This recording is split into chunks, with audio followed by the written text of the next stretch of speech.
It seems like more of like the magical equivalent of like, come on, bro, come on, just try this real quick and you'll get big penis. You know, like it seems like it's. What accent was that? Was that Jamaican Russian? Why is it Rasta Russian? Wait a minute, Jamaican Russian? What? I think that's what it was.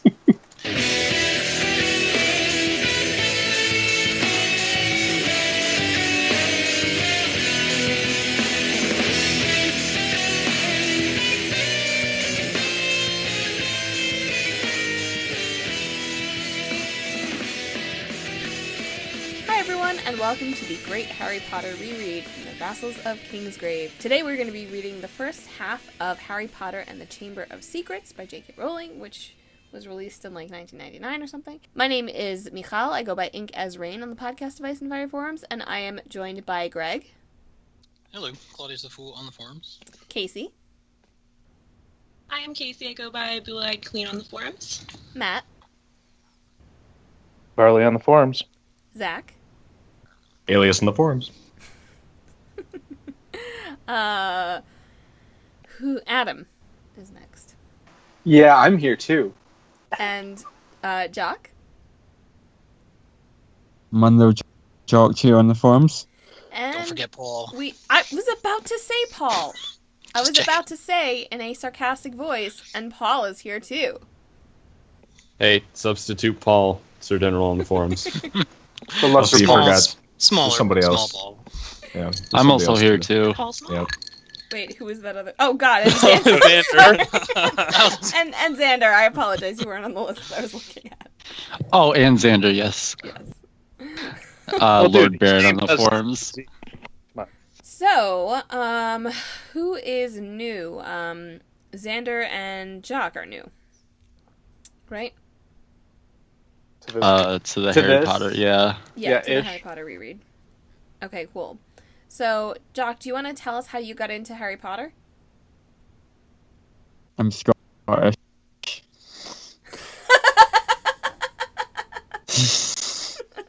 I didn't hear what he said, but I assume it was hilarious. He said, I'm Scottish. Okay. Is it like your national book now? Like you just have to read it? So Seamus is your favorite that character. and All right, Peter Pan and Sherlock Holmes. Awesome. And Zander, how did you get into Harry Potter? I think I read the first two books when the second one came out. And then I don't remember when the movie came out, but then saw that and was hooked. Cool. So the movie hooked you. Yeah, but I'm pretty sure I read at least the first one before seeing the movie, but I don't really remember too well. Yeah, it's fine. That just means you're not a real fan. It's okay. Oh, yeah. She's not Movie watcher, not a book reader. Hey, it's okay. You can join the club. Yeah, don't feel bad. These books came out when Zach was 3. Fact. He's not even joking, right? Yeah. No, I'm not even It's joking. the truth. Yeah, but what about Paul? Was he even born? Paul was born when they were published. Oh my god. I like how Casey defends anyone about the age. I got you. It's okay, fine. Casey. We It's know. fine. We know. It's hard to turn 11. Shut up.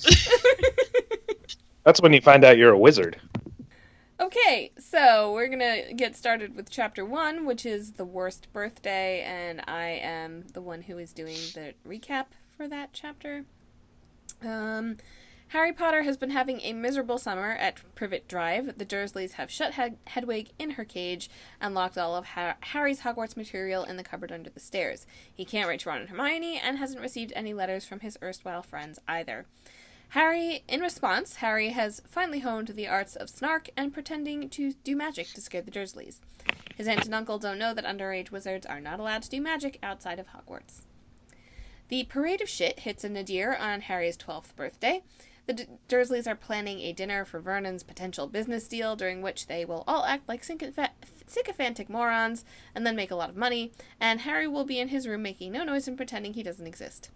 After the tactical meeting/breakfast, during which Harry says the M word and Vernon basically shits himself, Harry broods outside while staring at the hedge, in which he spies a pair of eyes. Before he can investigate, Dudley comes over to tease him about having no friends. This hits a raw nerve, and Harry gets revenge by pretending to commit magical arson.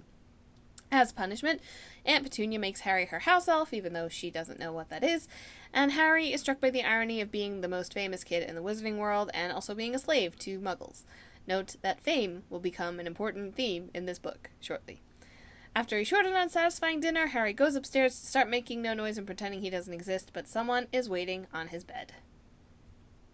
And also, we get a really awkward synopsis of pretty much everything that happened in the first book.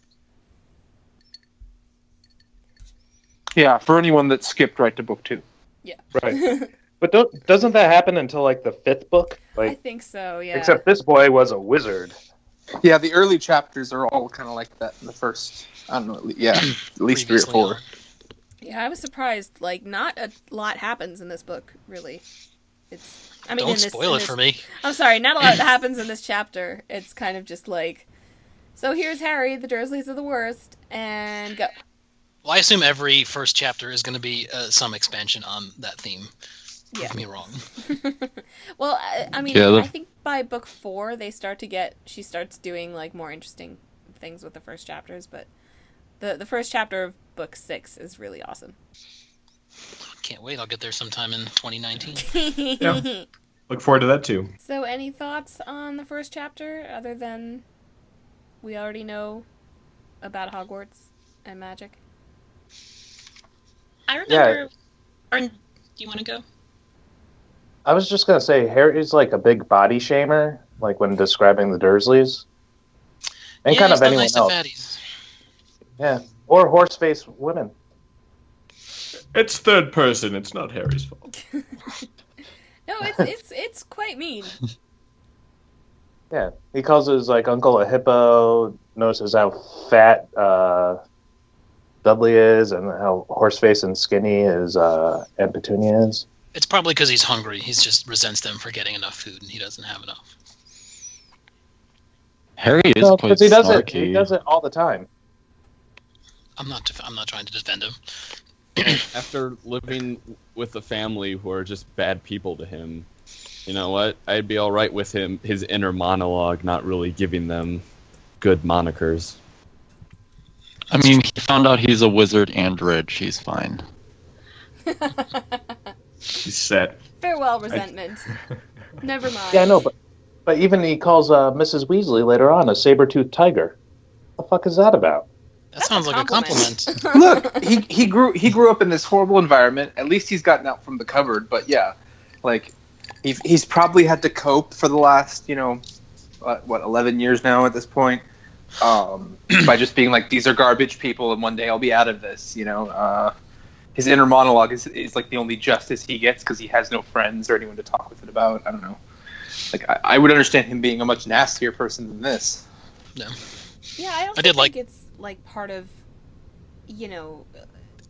it's a coping mechanism in a way, because Harry had no coping mechanisms for like most of his childhood. It was just his life, and now he knows what he's actually worth. So it's like, the return of that being treated terribly is harder to take, I think. Yeah. I did like the fact that the fake magic words that he uses are like jiggery pokery, hocus pocus, but it's equally as silly as what the actual magic terms are. Man, just those because it could be real sounds spells. vaguely Latin doesn't mean it makes real sense. Magic is dangerous. Casey, what were you going to say? I was just going to say that, I remember when I read this first, and also I felt it now, I feel like the Dursleys are just as mean and ridiculous as they were in the first book, and I feel like that should have changed, but I think that's maybe just a personal opinion, and it's just showing how horrible and awful and misunderstanding they are towards Harry and stuff. But I always felt like maybe they should be like, either even more dark and evil or more understanding of Harry, or at least like just ignore him more. I don't know. Isn't the last time we saw them, they were like living on a house in the middle of a lake? Yeah, and Hagrid somewhere. took the boat. Yes. Yes. I can understand if they went that way, but Well, no, I mean, It's true. then he does somehow drop them off that day with the Dursleys, but yeah, no, I mean, I'm not really. I do actually like what happens with the Dursleys eventually, but it takes a long time for them to not be like complete ridiculous caricatures. The stuff with Does I mean, Dudley, until the 6th book? 5, I think. I think it's 6. By 6, they start to get humanized. Although I don't know, I think 5 does some of that too. But there's never anything that makes up for their actions, or that really makes you understand their actions. Really? No. You know? Yeah. No, it's not like it doesn't reverse it, but it kind of it adds more to their, or at least some of their characterization. Yeah, book 7, Vernon discovers magic and goes to Hogwarts. Spoilers. Under their adult learning program. Takes a quick spell course. Yeah. He becomes a convert. Alright, let us move on to Chapter 2, Dobby's Warning, and this is going to be recapped by Greg. Okay. Chapter 2. After being sent to his room and told to stay out of the way for the Mason's visit, Harry finds an unusual creature wearing a pillowcase onesie on his bed. Harry learns that this is Dobby the house elf. I'm not sure which elven house he belongs to, probably from one of the lower branches of the Moraquendi, since Dobby has not seen the light of the two trees. That's a Tolkien joke. Woo! What? I got it. Tolkien joke? Dobby is... All right, let's go. Dobby is in awe of Harry and cannot comprehend the fact that Harry is being nice to him. Dobby tells Harry not to go back to Hogwarts this year because he would be in great danger. When asked for specifics, Dobby bangs his head on the wall because he's under some kind of elf honor code or spell not to spill the beans. Things get out of hand when Dobby goes downstairs and causes all sorts of hell during the Masons' dinner visit, which culminates in Dobby destroying the pudding and ruining a very funny story about American plumbers. Shortly thereafter, a message arrives via owl from the Ministry of Magic, remonstrating Harry, I can use SAT words too, about his use of unauthorized magic. The Dursleys now know that Harry cannot use magic on them, and he loses the little leverage he had against them. Harry is subsequently locked in his attic room for 3 straight days with very little food. He shares his meager meals with his owl Hedwig, and one night he awakes to find Ron Weasley outside of his bedroom window. Boobs. And butts. That's for you, Paul. Well done. Okay. I didn't add... someone added butts. Okay. I don't know what just happened, but okay. Yeah, I'm not a big fan of Dobby. Me neither. Seems a little laying on a little. Why? bit. What's wrong with Dobby? Because Michal must not go back to school. There you go. You just covered it. okay, there you go.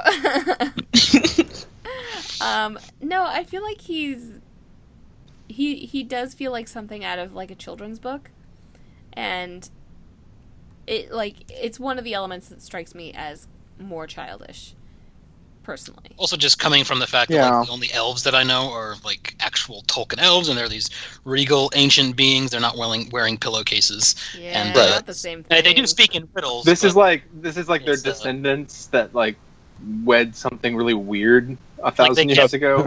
Yeah, They became spirits of the nature or whatever. They diminish. Extreme elf inbreeding. I don't know what. He's gonna get to like the Grey Havens and be like, "Sorry, yeah, no more boats." Be like, what the fuck are you? Although, I mean, if you can make Uruk-hai out of elves, you can make Potter elves out of elves. No, because this is what this is one note that I had in my lost notes, in my book of lost notes, is Edited by Christopher Varley. yeah, exactly, my son.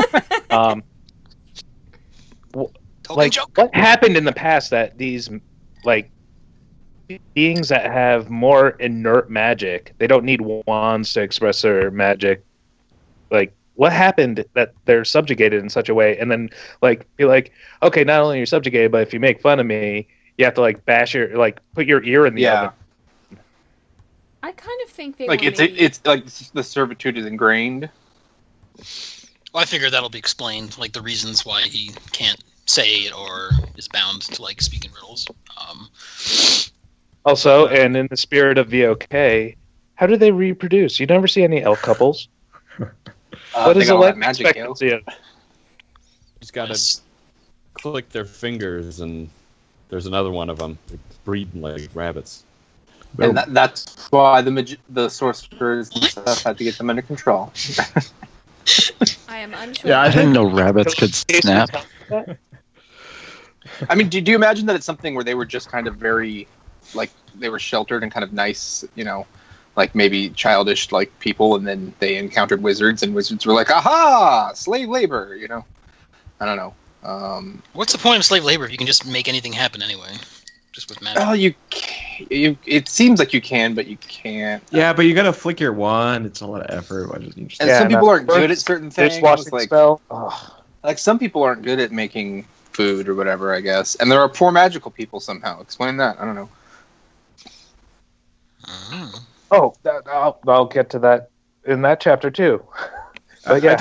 I do think Dobby is pretty interesting, and just, you know, one of the themes of this book is sort of introducing the world in terms of class and racial divides that do exist, which you know, his portrayal you might not enjoy, but it does add a new dimension to the world, definitely. But I think it's pretty hard not to hate Dobby a little bit in this book, because in this chapter, because he is doing his best to make things difficult for Harry. I definitely was not a fan of Dobby the first time I read this. I was trying to take the magic away. Well, I didn't understand his motives, and I still don't like what he's trying to accomplish. Yeah, so he can. Well, I don't want to get into spoilers, but he can break some of his own laws, but not all of his own laws. I don't understand. I mean, I think he can break all of them. It's just he chooses to punish himself for it, or it's mental instead of magical. Yeah, I mean, well, house elves in general have a very strange psychology. Very strange. Mm. Yeah, I mean, he can obviously leave his house at will and go where he wants at will, but that's not a problem. I mean, I don't know if he was ever commanded not to. You know, if he really. Well, I think it says that the house elf is sworn to the house that they serve, definitely, and I don't know. I'm just confused by the whole dynamic. Yeah, we'll get more detail on it later, but it seems to me my reading of it at this point is that as long as you haven't been given a direct order about something, you are free to do whatever you please. I think it's kind of like a genie situation, I guess. You're using the creature defense. It's all of our house elves are 3 laws safe. I love creature. We'll get there. Any thoughts on Petunia's cooking? Well, I had an English question. Were they having pudding? When they say pudding, is that an English thing, or was it actual pudding? No, pudding is dessert. Bread pudding. Any dessert. Just a giant bowl of pudding. It was just pudding. It wasn't like bread. It was just. It's not like when they say tea and they mean a meal. All right. I thought they did. I thought they meant dessert because pudding. It didn't sound like pudding. American pudding. I thought it did because it was covered in cream and stuff. I thought it was the probably cream means was the main thing with the sugared violets. I don't know. So much who put sugared violets on actual pudding? That's some fancy ass pudding. The English. It's a garnish, I hope.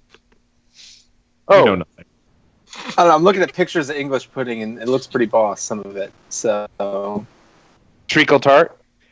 So can we bring up the Japanese joke? Oh yes. Sure. Oh God. Right. Did you see that? Horrible. Yes, I was getting those messages while I was teaching. So. Oh, nice. Yeah. I didn't read it. I saw it, but I didn't read it. I didn't know if it was a. It's not good. No, it's but not. It's not. You didn't get to finish. It may actually be the dirtiest reference in all of the books. Yeah, it's pretty bad. It's like a dirty limerick, you know. So, but I never even thought of it until I reread this chapter today. I was like, I had to Google it, and I sent you guys a screenshot of what it said. Every time I fan fiction, is there an actual thing from the book? I just thought it's going to be some sort of like racist, I was like, okay, I get it. The dude's a race. Like that's sort of what I got from it. It's not what. Yeah, I that's thought what I was, assumed too. Mm-hmm. I was Right, just like they something make about how multi Japanese jokes, people in golfing. Japanese I don't people. know. Yeah, like, or he's got like I can't even think of what like the racist thing would be to do with Japanese golfing. So I just assumed it was racist. But now I'm looking for all these like very adult Easter eggs in like maybe the rest of this book. Like these are like the two like most children books of the series. Like very innocent. And Well, it's like the Pixar thing. It's just adult humor that kids don't recognize. Same thing. Yeah, but this isn't Also- even funny. It's No, crass. it's is those what it jokes is. that I mean, like that fits his character. It's not good, but it's just like one of those like kind of bro jokes. Locker room and talk. yeah, I mean, President. have you ever heard someone that tells It's jokes just like this? talk, Or been Matt. around It's people that just talk talk. like that? Like, they find it very funny, and they just like being, I don't know. They just like being able to say things that like the punchline is disgusting or whatever. So Yeah, and then they laugh and look around to make sure everyone else is laughing with them, and then they're like, oh, and then whatever. the people in the room that are actually trying to figure it out are like, wait, what was the joke? Like the joke is I said something dirty. All right. I mean, I feel like JK now would not have written that in the book, but JK then did write that in the book. So it's interesting, and it's kind of Well, but I mean, why not though? Because it's not something to do with her. It's something to do with this character. And That's right.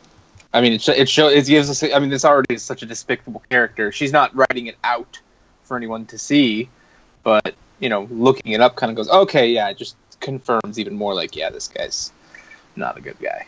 I mean, I Right, guess it and also could be a coincidence that she was like Japan and golfers and a joke, but like. And she thought it was just something mildly racist and innocuous. You mean, or Yeah. Hmm. Just Maybe. because I mean, the reason I would hesitate, and not that the Dursleys have any scruples, but like, that's a very strange joke to tell when your children are at at a the dinner table. party? Yeah, but do they? That's what I was they- thinking, right? But I the don't- drill I- salesman. Yeah, I don't understand why you wouldn't think they would do that. They're willing to torture a child, but not tell a off-color joke. Wait, I'm confused. Yeah, How do you know that this is the? Am I missing something here? Did she say this is the joke? No, I was about to say that if we ever get a chance to ask her a question, maybe. Like, so what, when she what's comes on the Japanese podcast. golfer? I don't know. If someone We're just happens to be assuming that this somewhere dirty where joke she's was the at, joke. I don't know. Hey, so I'll call up Joni because we're on a first-name basis, and you know that her name is Joanne. Oh, we're Joe so to close. her that she'll actually. be called Joni. yeah. Only Joanne to booksellers. Special friends, it's Joni. God damn it. Okay. special friends. Anyway, what do y'all think about the efficiency of the Ministry of Magic in this chapter? I thought they were spot on in their timing, but the fact that they were just completely wrong. Mafalda is And, on it.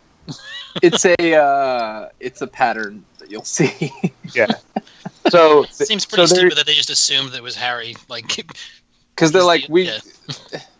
they're like, and like the whole, it comes up later, but like the whole system for detection of things, like it's like really just thrown together and terrible and doesn't make any sense for hardly anyone. and isn't Ron's father like in charge, or he's one of the upper echelon guys? No, he's not. No, He's he got a just small works there. department. Yeah. Isn't he Yeah, the head of the Say department? that. though? yeah, I but thought he would be like middle management. It's He's in it's charge of like criminal investigations or something. He's like CID. no. No, he studies Muggle, what a rubber duck is for. Well, no, he like Misuse hunts of down Muggle like artifacts. he like hunts down enchanted rubber ducks, and they all think that he's an idiot for caring about Muggles. Right. The point is Because yeah, that none of there's- them care about Muggles, right? Right. Yeah. The point is one that there's a million departments in the ministry, and he's one of the many minor ones. Okay. And the second point is again, yeah, they don't care about Muggles at all. So him being in a position to watch out for Muggles is seen as a very low class thing. I gotcha. But also, What's so poor? I like how it's illegal to, use magic in front of Muggles, but it's not illegal to have an owl drop a screamer onto the head of a Muggle. When does that happen? Oh, it's not a Or howler; it's not- normal. Not a howler. It's just a regular. Well, I mean, A the regular owl dropped letter. a letter on the fucking girl's head. That happens all the time. Yeah. What are you talking about? But not even a Muggle like his family that knows, but like just like a rando, which like that's clearly they're terrible about that. Also, why wouldn't they just wipe his like family's mind or something so they don't know he has magic? These people are clearly not on board. Like what's the policy on that? Do they have Men in Black employees at the ministry? They do. They all the do. time they have to wipe people's minds. But I think since they are his legal guardians, they need to be aware of the magic thing. I think that's the expectation. That seems to be the case. Like Muggle-borns don't seem to like Hermione's parents know about. Right, but life. These are parents that are all on board. Diagon Alley. Yeah, like but if you wanted to go to, what if you wanted to go to Hogwarts and your parents said no? Could you just be like, look, can we just get them to think that I'm going to a boarding school and mess with their memory? You know, like, is that something the Ministry would do? He's written that fan fiction somewhere, but yeah, it's called The Magicians by Lev Grossman. That's exactly what they do. But I mean, isn't that what Harry does anyway? Like, no, the Dursleys know. Well, they also know because of their fucking sister dying and all that. Like, it's not just Harry. Like, they're in it. They just deny it. It's just the whole secrecy thing. It's like they let these people that hate magic and like think it's super evil. Like these, at any point, couldn't these people be trying to expose them or something? No, I think that's their like the wizarding world is safer with the Dursleys than it is with almost anyone else. Yeah. So you think the Dursleys are an exception? No, I think the Dursleys aren't going to tell anyone because like there's no worry about that because they hate it and to be associated with that. Like if they called up the news and were like, my nephew's a wizard, like they're not going to do like, that. oh boy. Yeah. I agree, but I just like as the magical community, like, do you think they let lots of people like this that don't like magic just keep that knowledge? I wonder if really risky. I imagine the reason for most people is if they exposed it that their children might be in trouble, so they would be less willing to, let the cat out of the bag. If it was going to be a situation where they were all being rounded up, they wouldn't want their kid to be a part of it. But ultimately, these things are not the concern of this series. Isn't the truth. And I think Harry Potter specific is that the love charm that protects him is why he has to stay in this house with these people that hate him. Right? Yeah. I'm just thinking like broad terms. Yeah, but I think if Hermione's parents hated magic and were like, oh, my daughter is a wizard, everyone would be like, okay, nutcase, like, we're gonna take away your dentist license now because you have obviously lost your goddamn mind. Like, I think they turn them into like homeless people. Yeah, maybe homeless people are parents of wizards. Oh God, who didn't go with the program. I'm behind this crack spot. All Thank right. So yeah, after that minor disaster, we're gonna move on to chapter 3, and Casey, you have this one. Yes, I do. All right. So, in a shocking turn of events, Ron and his twin brothers, Fred and George, have showed up flying a car at Harry's window. They heard from their father, who works at the Ministry, that Harry got a warning for using magic, which was very fast, and decided to rescue him from his Muggle house. They break off the jail bars and Harry's window, they break off the jail bars from Harry's window, gather his things just before Vernon Dursley, who for some reason simultaneously wants him to leave but also stay forever, can catch him from escaping. As they fly through the sky, Harry explains to Ron and the twins what's been going on with the missing letters and Dobby. The Weasleys come to the conclusion that Dobby seems very fishy and explain that house elves have very powerful magic and that they can only use their magic with a master's permission. The twins think Dobby was sent to stop Harry from coming to Hogwarts. Ron and Harry think this joke can only be done by Draco Malfoy, the duo's enemy. We learn here that Draco's father, Lucius, was a big supporter of Voldemort in the past, and probably still is. Okay, so the boys continue talking on their flight home. They mention that Percy has been hogging their owl, probably wizard sexting, and that Mr. Weasley works in the misuse of Muggle artifacts office. Which, to me, does anybody else think that there's a catalog or unspoken closet of enchanted bewitched sex toys? Because that's what I thought. That is not. All the magical dildos. I think that now. That'll be the next. That'll be the next companion book. Now tell me, Harry, what exactly is the function? Harry Potter of and the studded vibrating dildo. The rabbit, the hands-free rabbit. Aren't dildos magical anyway? Wait, did they come out with those? Dildo. Okay, did they come out with those? The 12-year-olds, Casey. Hey, Mr. Weasley's a grown man. That's why it's so interested in batteries and plugs. Oh, Ah! Oh my god. All the plugs. Alright, so they finally arrive at the Weasley's home, the Burrow, which Harry thinks is absolutely perfect. The boys hope they can sneak past Mrs. Weasley, but they are confronted with her before they can even step a foot near the house. She yells at her sons, but welcomes Harry happily into her home. While making all the boys breakfast, the youngest Weasley, Ginny, comes into the room, and she sees Harry, squeals, and runs upstairs. Apparently, she's been talking about Harry all summer. After breakfast, Mrs. Weasley decides her son should de-gnome their garden and pulls out a Gilderoy Lockhart book to see what he says on the subject. This is the first time we hear about this character, and we will surely be hearing more about him. The boys go and de-gnome the garden until their dad arrives home from a long night of work. Sorry. Just from the previous conversation. He is very excited to see Harry and asks how the car flew, which sparks an argument between the two parents. Harry takes Ron and shows him his bedroom, which is full of Chudley Cannon Quidditch posters, and both are happy to be together again. And that's it. Mrs. Weasley! I did like Mrs. Weasley a lot. Yeah. But I didn't think that denoming was quite as efficient as it could be. You could simply just kill the fucking gnomes. Yeah, but why? But why when you can torture them by like whipping them around, swing them by their hair, and throw them out into the next yard? Yeah, you can waterboard them too. It's not so much of a chore as it is a sport nowadays. Must have been 50 feet. I will say that, like, it reminds me of, we had a squirrel in my house once, and, like, we had to trap it, and, like, we didn't kill it, but, like, I had a squirrel in my house, too! So, the people come, and they, like, take it, like, a million miles away, because otherwise it will... you know what those people were doing with that squirrel? They were killing it. Eating it. I mean, they're like, no, we're going to bring it to the forest. Like, the story I was told was that you have to take squirrels like a really far distance away because otherwise they'll just come back.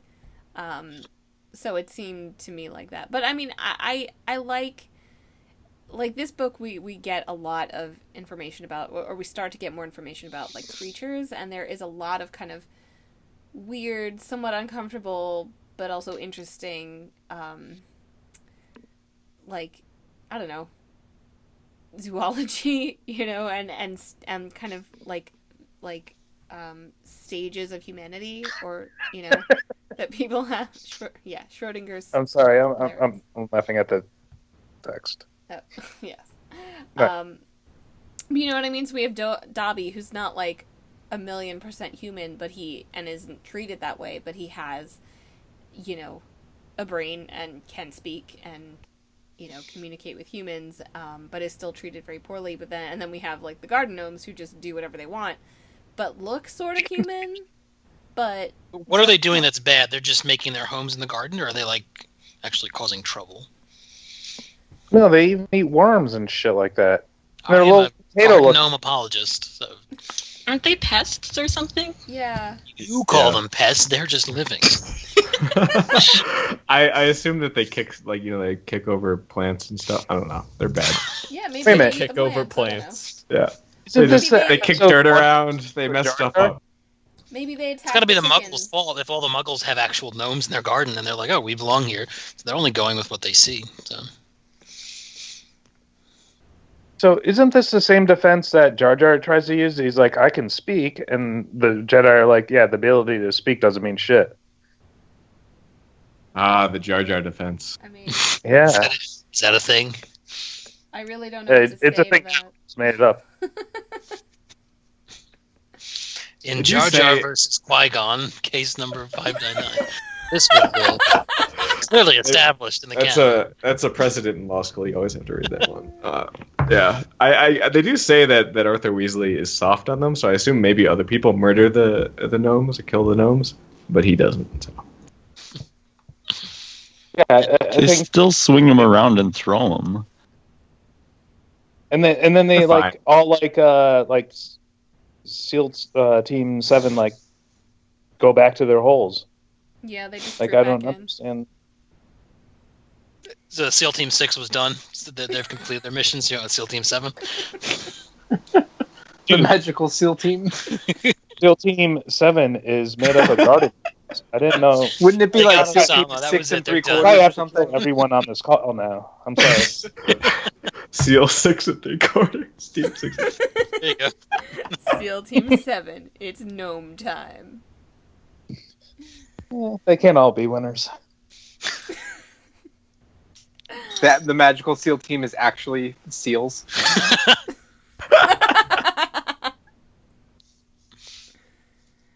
Oh boy. Yeah, I don't know. Any other thoughts? I love the Burrow, and I love, kind of going back there and seeing what is normal for Ron, and so abnormal to Harry, but yeah. I just love the fact that Harry got to see an actual functional wizarding family. Like he loved everything about it, and Or just Ron was family, period. embarrassed that his room was dirty, or that he's like, oh, you probably hate it, but he's Yeah. He's like, we're super poor. Like, you have the And Harry's coolest like, house I'm I've super ever rich. seen. Been so lonely. So I guess poor wizards just build super cool, funky looking houses. Is that how it works then? Well, they do Like, have so magic, you look really magical instead of just having a nice mansion that you can buy. They just have to keep adding things because more people live there. Yeah, I didn't remember Really good that the base looked like the beginning of a pig pen originally. I kind of was like, really? I wonder, is it a farm? Do they have livestock? Do they take care of, or do they just hang out? No. Well, Yeah, they there's have chickens. gnomes. They have chickens. Magical They do have chickens? A What? chicken almost murders Arthur Weasley, okay? So maybe they should deal with the chickens instead of the gnomes. And I'm gonna Yeah. call it right now. I think Ginny has a crush on Harry. I'm reading into it. What? I think that might No. No. What do you think's going on with Percy? He's just That struggling, is man. the thing I don't remember, and he's just being It's person. probably hormones. And there's Yeah, how many there's older probably, like, brothers that aren't in the newsy house? Are there two with- other brothers that are out, right? Yeah, Bill works in Bill Egypt for Sharp. Gringotts. And No. Bill. One of them's in Romania, right? Charlie works in. Oh, yeah, what are we Romania. calling it? It What are was we Charlie, calling not Bill, Michal. Jeez. Ugh. No, I was right. What was, Yeah, the sure. The country two older Weasleys. what was the country we said that Charlie worked in? We made up. Hungary or something? Hungary. Harry. It's the Hungarian, is the dragon. The horntail, yeah. I think that's it for this Cool. chapter. Yeah, alright. So, Moving moving much faster. on. What? I feel like we're moving much faster than the first one. Yeah. Well, the beginning of this book is a little thin. The good stuff really comes at the end. Anyway, Always does. what? Excuse me. It always does. Sorry. Wink. I should just mute myself. I was really hoping I would get away with that one. Oh boy. Anyway, Matter.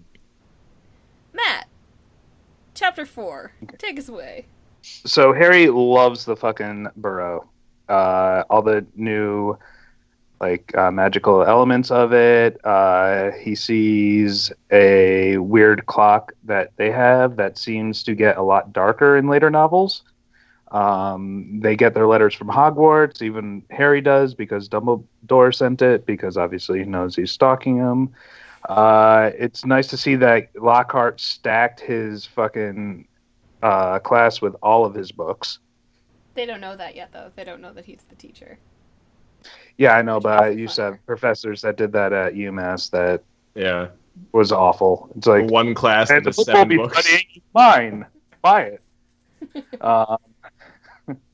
So let's see. So they kind of like Harry gets a little like weird because they're talking about money, and Hermione sends a letter and she's all goody goody and wondering like making sure they're not getting into big trouble.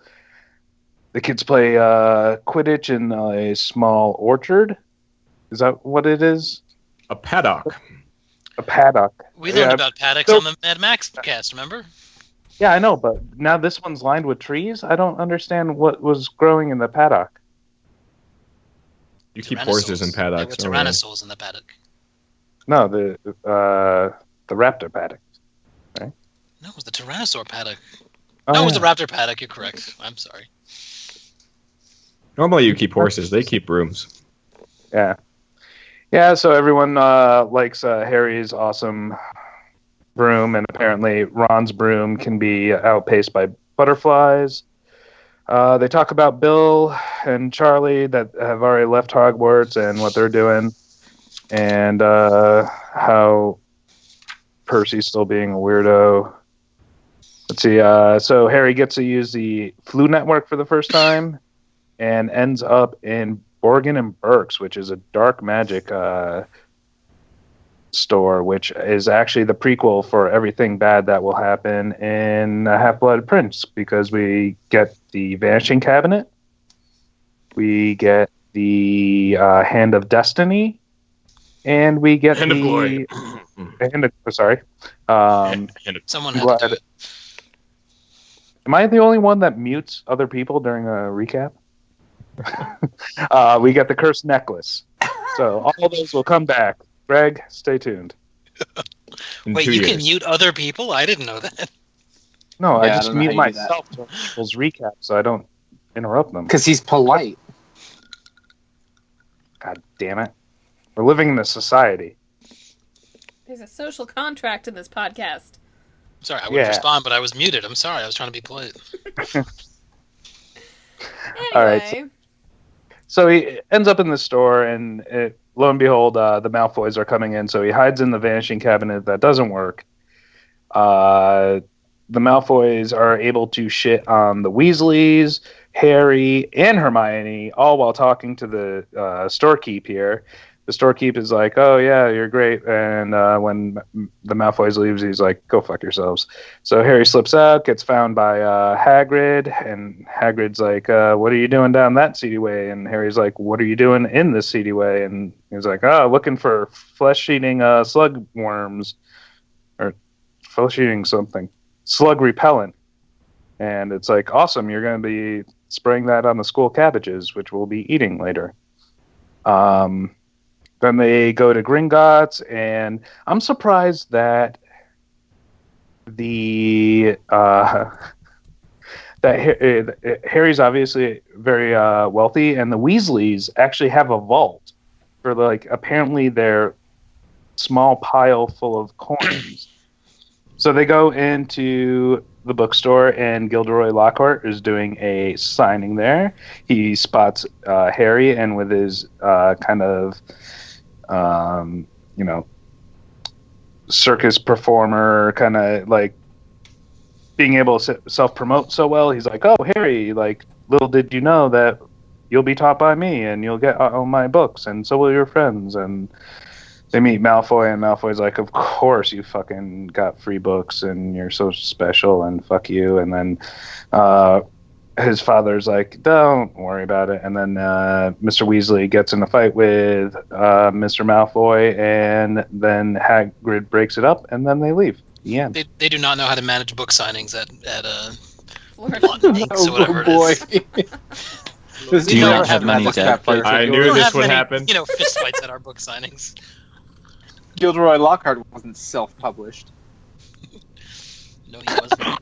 No, he's probably published out of a printing press like Zildroid fucking Lovejoy has. Yeah, and Greg, in fairness, have you ever had an author as popular as Gilderoy Lockhart in your bookstore? Yeah, So. Greg. Ouch. Hillary Clinton, but obviously not as popular as we thought she'd be. Yeah, Sorry. she's pretty. Or as She's Donald pretty Trump. low end. Oh my god. Anyway, thoughts on the Malfoys? I like Lucius Malfoy. I'll say it. I like him. His nickname in the fandom is Luscious. Luscious. It technically Luscious should be Lucius if you're Lucius. pronouncing it like the Romans, but See, this is the first time hearing of this. I like how he talked down to his son and like kind of put him in his place a little bit. But Yeah. Well, in the Like how movies, he's they an call him abusive father and Lucius. probably causes issues for Draco. and I like Jason Isaacs, and I know he plays him in the movie, so I'm impartial. What do you like him from? The bad guy that he was in, like... Event Matrix? Horizon. The big book. Jeez. An amazing movie. There were no heroes in Event Horizon. Does anyone else love how Adrian. Percy's reading the book like prefects sit through the ages or whatever? Yeah, prefects who gain Yes. power. Yeah. It's like it's like if you're in you're in high school and it's like mathlete champions and what they went on to do and you're like like okay, come on. Nothing wrong with mathletes. Yeah, but you don't write a whole book Quiz about Ball it. Champion 2006, right here.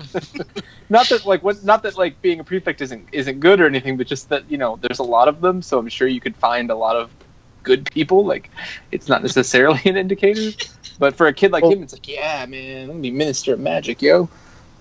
Wasn't Dumbledore and Voldemort both prefects at Hogwarts? They both Yeah, turned out he pretty was good. like a manager at the local Alway, who's also a prefect. Yeah.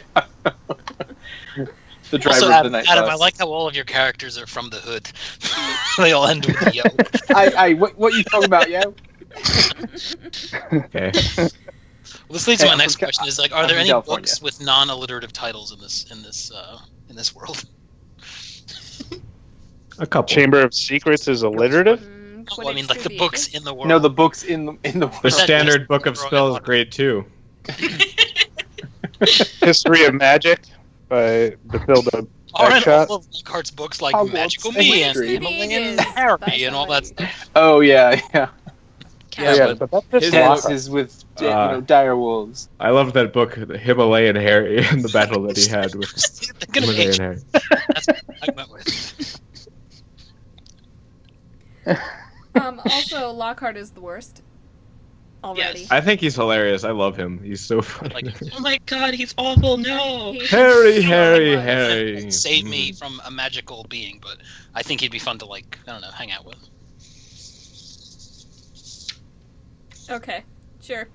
Good for you, Greg. Just God damn it. uniformly Plays him question in Greg's movies, I'm taste. impartial to it. So, to be clear, Greg likes Lucius Malfoy and would enjoy the company of Gilderoy Lockhart. Just I've met let like a let year. let the record be set now for later times for us to look back on this. Well, babe, in Greg's the a woods, I don't muggle, know what so- happens.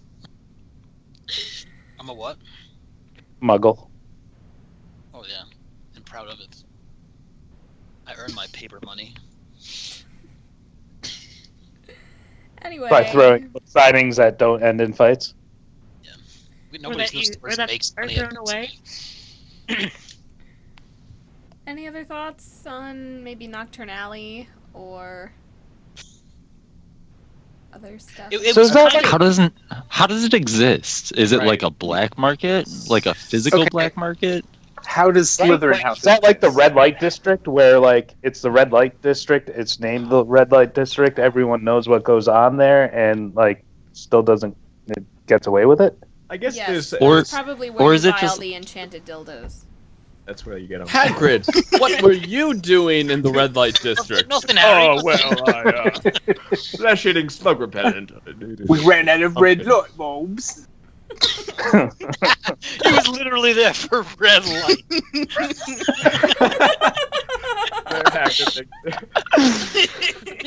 Is I that guess- what you sell in the red That's light so district? I feel like it's like most of the stuff that goes there is either legal or kind of just it's on the edge or whatever, but like a respectable wizard just doesn't deal with that, and they're trying to make it illegal sort of thing. But again, we have this whole thing with the magical world, but it's like here's where all the acceptable stuff is, and there's where the evil stuff is. It's like Slytherin House, man. All the evil people are there. So why does Slytherin House still exist? I don't know. Nocturne Alley is a flea market. Yeah, it's evil flea market. It's like the flea market that only like the shady people go to, sort of thing. It's the bad neighborhood. It's the not. But like maybe you'd have to go there to find something that you really needed. I can't tell. It's gotta be like. Go ahead. I just couldn't tell if at that part they literally walk off Nocturne Alley into Diagon Alley, or if there's some time skip there, where they're moving around to get there, or they're just literally like right off. One street over, right, you just like turn the corner and you're in Nocturne Alley. Which it was a little too cookie cutter that he ends up in the closet of the place, which I assume he's overhearing stuff which is going to be important later on. Greg, it's look at okay. Look at Greg over there. I know things. I don't know where that accent came from. I totally missed it. You cut out for me. Good. Yeah, so let's move on to chapter 5, The Whomping Willow, which will be recapped by Zach. Right. So Finally going to Hogwarts. Muting. Thank you very much. So let me comment every 2 seconds on you. Please do, Matt. Please do. Harry whiles away his last month of summer vacation at the Burrow, treated to a nice supper and filibuster fireworks on the last night. The next day, the Weasleys and Harry head to King's Cross in Mr. Weasley's modified Ford Anglia, but when Harry and Ron go to cross the barrier to platform 9 3/4, they crash into it instead and miss the train. Panicking on how they will get to Hogwarts, Ron has the brilliant idea to take the flying car and follow the train. Immediately, things start to go wrong as the invisibility booster breaks down while they are soaring above London. Still, they are able to find the train and begin the long, sweaty trip to school. Once they reach Hogwarts airspace, the car gets tired, according to Ron, and crash lands into a tree. The tree is not pleased about this and starts fighting back. Ron and Harry are ejected to safety by the car, but not before Ron's wand is broken in the melee. The car goes skittering away into the Forbidden Forest, and the boys head up to the castle to try to catch what's left of the feast. They appear inside the Great Hall and speculate why Snape is missing, only to learn that he's standing right behind them. Snape takes Harry and Ron to his office, revealing that they were spotted by multiple muggles and giddy with their potential for punishment. Professor McGonagall arrives, and then Dumbledore a short while later to interrogate them, but much to Snape's dismay, they do not decide to expel the pair this time. As the boys feast on sandwiches, Harry says that they'll have to make sure to watch their step from now on, which is definitely not what they do. They head up to the common room and, with the help of Hermione, make their way inside to applause and congratulations from the collected Gryffindors for their daring. Harry and Ron head up to their dormitory ready for bed and the start of their second year at Hogwarts School of Witchcraft and Wizardry. Yeah. I found out that the Ford Anglia is a real car. I thought that was something she made up. I just learned the pronunciation of that, so thank you. Anglia. It's like Angelia or whatever. Yeah, I think I thought it was something like that. It's one of the old ancient England kingdoms, isn't it? East Anglia, West Anglia. And it's isn't that one of the England? counties Anglia? in England. Angland, yes. Isn't Ford American? Yes. Ford Prefect. Hitchhiker's Guide. I got that. That was a joke because it was supposed to be perfect. Right? Ford Lincoln Mercury. Postman, keep them coming. Oh boy. So Ron and Harry are idiots. Well, they're Why are they 12-year-olds idiots? driving a magical car. They're like Pretty impressive. Zander to the we defense. can't get in, so the world must have ended. Let's just go to school. Well, to be fair, do you guys not have that same response when you lose your parents and you're all alone? Don't you feel like To try and drive the car back home and wait. Don't for you them? feel like Yes. don't you feel like the world is ending though? Exactly. You drive the car. No. We drove like 8 hours away to get away from parents. Like just recently. You'd think they'd be They trying just to did the figure same out how to thing. get to They the did the same ministry or exact something. Yeah, I don't know. Yeah. It just the logic stupid. really strikes me as kind of faulty. Also, what I thought would have happened is that Ron would have tried, he would have got in, right? And then Harry would have been stuck with, by himself. Because Ron wasn't blocked from getting in, right? No, he was. Harry tried. Ron never tried, did he? Yeah, they They ran went into each together. other. They both. No, but they Harry- went together. That was the thing. Yeah. So Well, Dobby's keeping him out. As Obviously, they were doing it wrong. I mean, Didn't hit the right angle. I do have a Sometimes couple you just questions can't come about the together. car, Oh, though. see, we don't even need pod. What's that, Matt? Never mind. what about the car? You're saying Oh, something no, about I just... If it's a magical car, how does it get tired? And why is it called an invisibility booster if it's making it invisible? Are you looking Is science that like a definitions here? British thing or? Oh boy. Flying So cars are person more of on a this British podcast. thing. Hello, Well, I'm Mate, here. 007 on the Gotcha. Oh. I got this. I got Yeah, this. I don't think So- that's- No. No, he's here. So when I go to my Yeah. smoothie place, they ask for boosters. So it's either a metabola booster or a mango something. So it All can't right. just be a mango something unless you get the metabolite booster. So that's the invisibility booster. It's you're Seems to adding me. it to the car's fuel or something. Yeah. It's don't very think And then we it should gets spend tired. too much time on this. It got tired. Yeah. Well, Things actually, have personalities. I had a question about this. Actually, do we think that the car actually got tired, or do we think that it like bounded against some magical thing around Hogwarts, and Hogwarts was like, "Oh, we're gonna fuck this up right now because it's a flying car heading to our castle." So Even in the Hogwarts control room, they were like, "We got an invader." Incoming. And Professor It ran against McGonagall was the like, Hogwarts "We're going to fuck shield." these up right now."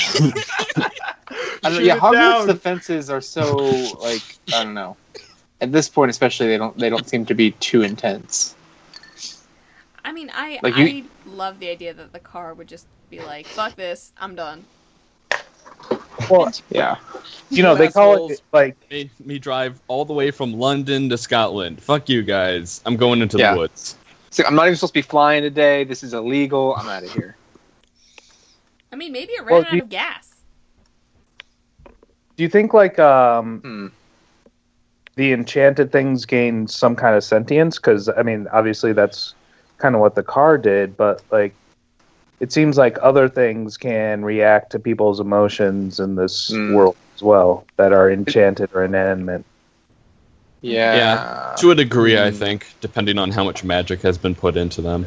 Well, they seem to have a Obviously. personality, and is that just from the person casting the magic, or is that some sort of, are they creating something? I don't know. Arthur Weasley Guess we'll seems never to be know. like the type of you person ma- to invest things with a personality. You know? I think so too. So it's like an R2-D2 flying magical car. That's But exactly with its own like personality. Jedi actually made R2D2 though. What about like the Sorting Hat? Is that alive? Did someone like? Yeah, it is. Did they have to like sacrifice a wizard and put their brain in there or something, or how does it work? I don't know. Wait a minute. Just because it talks doesn't mean it's good. Jar Jar defense.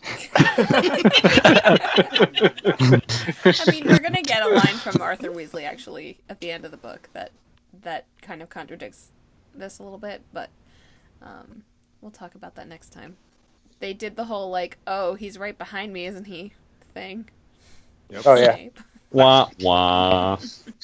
Classic. Looks like Yeah, so those two Griffin boys have gotten themselves into another pickle. All making a Dukes of Hazzard reference. Oh boy. Oh boy. Yeah. The General Dumbledore. No, the General Anglia, right? General Anglia. General Anglia. It's got the Oh. E in there. That works. Okay. Like Boss Patronus is after them.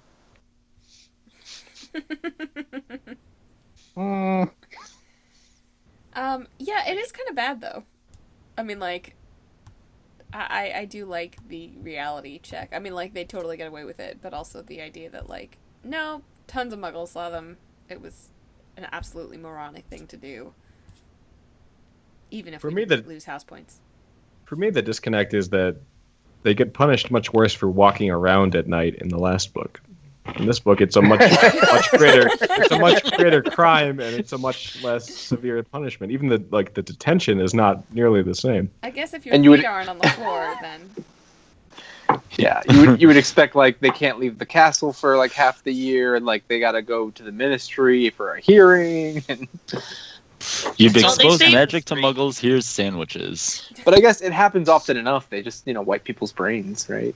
They do that all the time. Yeah. Just to be clear, we haven't found that out yet. That's something that comes about the brain wiping stuff. No, I think doesn't Arthur say something about? Yeah. He was in this chapter. Modify the memories of like everyone who saw blah blah blah. Yeah, he did say that. Okay, never mind. But yeah, I mean, you got to figure like if you have like, how many kids are in Harry's class? 5. Like, yeah, 8 maybe. 5 a dozen. A dozen maybe. 5 in There's his. like 12 people at Hogwarts, right? So I think it's 5 girls and 5 boys in that year. Yeah, so approximately 40 total. Yeah, so I mean, you figure there'd be enough like little kids not knowing what the fuck they're doing that like all of a sudden weird shit happens, like Trump gets elected and I no know one there's knows. like 4 professors. So. No, there's a lot more professors. There's Only astronomy, there's 4, biology, right? there's Star Charts, there's history. The point being, there's only one for each discipline, so you can only have so many classes. That's true, but they only have 8 years, so maybe it's like a middle school, high school mix over. They have 8 years? 7. 8? 7.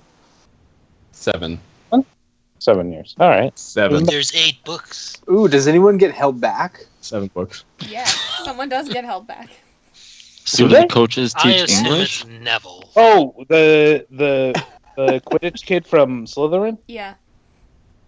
Do you think the Quidditch kids can get red shirts and they can play an extra year? Extra year of eligibility. I don't know. I would want to be a red shirt if I was playing Quidditch because I wouldn't want to die.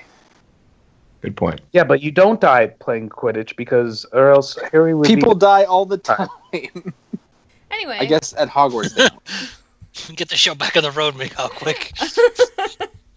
Something I'll say just about, it's not exclusive to this chapter, but, this book in general, I think people don't really think about it that much as being important because just on lists, I don't think people would rate this one very highly or at least think about it that much. But I think this book is important, and it's something that was affirmed for me in this chapter, is that this book was proof that this whole thing is going to continue. I think that George R.R. Martin makes this point about comfort fiction and whether or not you would agree with that assessment. I think that this book would qualify for that. And this wasn't, it's nice to know it's going to go on. I think that was the main takeaway from this book. It's nice to know we have another year of this. Yeah. I was surprised really from my chapter how many things in Borgin and Burke we see later. Yeah, well, there is sort of a theory. They relate everything. There's a theory / fact about Potter that the books are kind of like a triangle. So, like, book 1 relates to book 7, and book 2 relates to book 6, and so forth. Is there a straight line and a circle within that triangle? Sure, yes. What? I mean, I assumed that when they mentioned something like the Hand of Glory, that was going to be, something that would matter later on. They poke glory holes with it. I didn't bring Come up on, Zach, grow up. That's what that abandoned bathroom is for. There's nothing glorious about a glory hole. Jeez. All right, so From experience. Varric is not here. So, Paul, you want to step Small in Paul. and pinch hit? Sure thing. Pinch hit us, Gilderoy Lockhart. Oh, I will. At breakfast the morning after... What? And we're off. Nothing going. Yeah. Totally Shut up. Mute your mic, guys.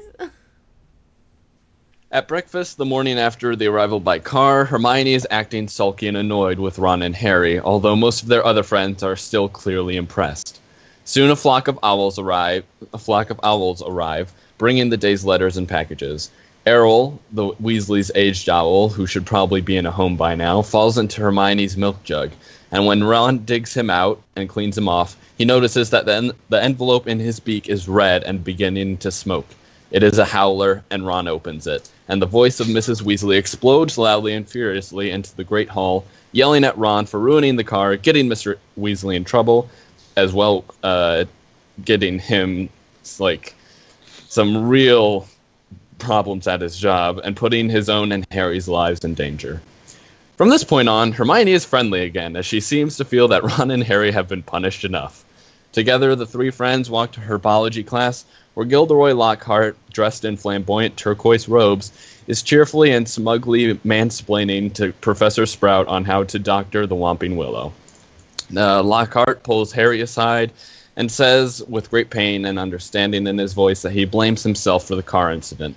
It's apparent that he believes that ever since he gave Harry a so-called taste of fame the day in the bookstore, Harry has been trying to recapture that fame by behaving recklessly. Harry is stunned and offended as he collects himself and joins his classmates in the greenhouse. Today, Professor Sprout is explaining how to pull dangerous plants from pots that could possibly kill you. They are mandrakes. They're pale green, mottled-looking babies with leaves growing out of their heads and a cry that is fatal. So the entire class puts on earmuffs to handle those. Before they begin repotting, a boy from Hufflepuff House named Justin Finch-Fletchley introduces himself to Harry, Ron, and Hermione. He explains that he almost went to Eton. It's implied that it's Muggle-born Eton, since it's not a wizard school. And he persuaded his parents to send him to Hogwarts after showing them Lockhart's books, persuading them how useful wizards can be. The students work with the Mandrakes, and Gryffindor House second years head over to Transfiguration class with Professor McGonagall, where Ron's broken wand malfunctions, casting putrid smoke everywhere. On the way to his next class, Defense Against the Dark Arts with Professor Lockhart, Harry is confronted by Colin Creevey, a first-year Gryffindor, who asks for a signed picture of Harry. He makes a fuss about Harry's history, Hogwarts, magic in general, and the whole time humiliating Harry with his fanboying. To make matters worse, Draco Malfoy passes them during this and loudly announces that Harry is giving out signed photos. When Ron steps up to defend Harry, Malfoy says dryly that one of the signed photos would probably be worth more than Ron's entire house. Before a fight can break out, Lockhart strolls through, and upon hearing that people are signing photos, immediately goes to join them. Afterwards, Lockhart gives Harry another bit of so-called fatherly advice about why not to give out signed photos this early in his career. Harry is horrified and sits as far back in Lockhart's classroom as possible. Lockhart begins the class with a quiz to make sure they've been doing their reading of his books. The quiz contains over 50 questions, mostly about Lockhart, his personal interests, secret desires, favorite color, and greatest achievements. The day's assignment is dealing with pixies, who wreak havoc when Lockhart lets them out of their cage. He's completely useless and just decides to leave the room, telling Ron, Harry, and Hermione to clean up the angry pixies. How do you not like that guy? Greg, have you seen the movie? I saw it back in college, but I don't really remember much. I just know that I remember Kenneth Branagh. Oh yes, on the green. Yeah. On the Oh my green. God. This Wait, this how did you know that? Did I It's like mention it? spot on. You did, yeah. I've been following you, Greg. That was You didn't look to your I'm left sure I that mentioned night. before.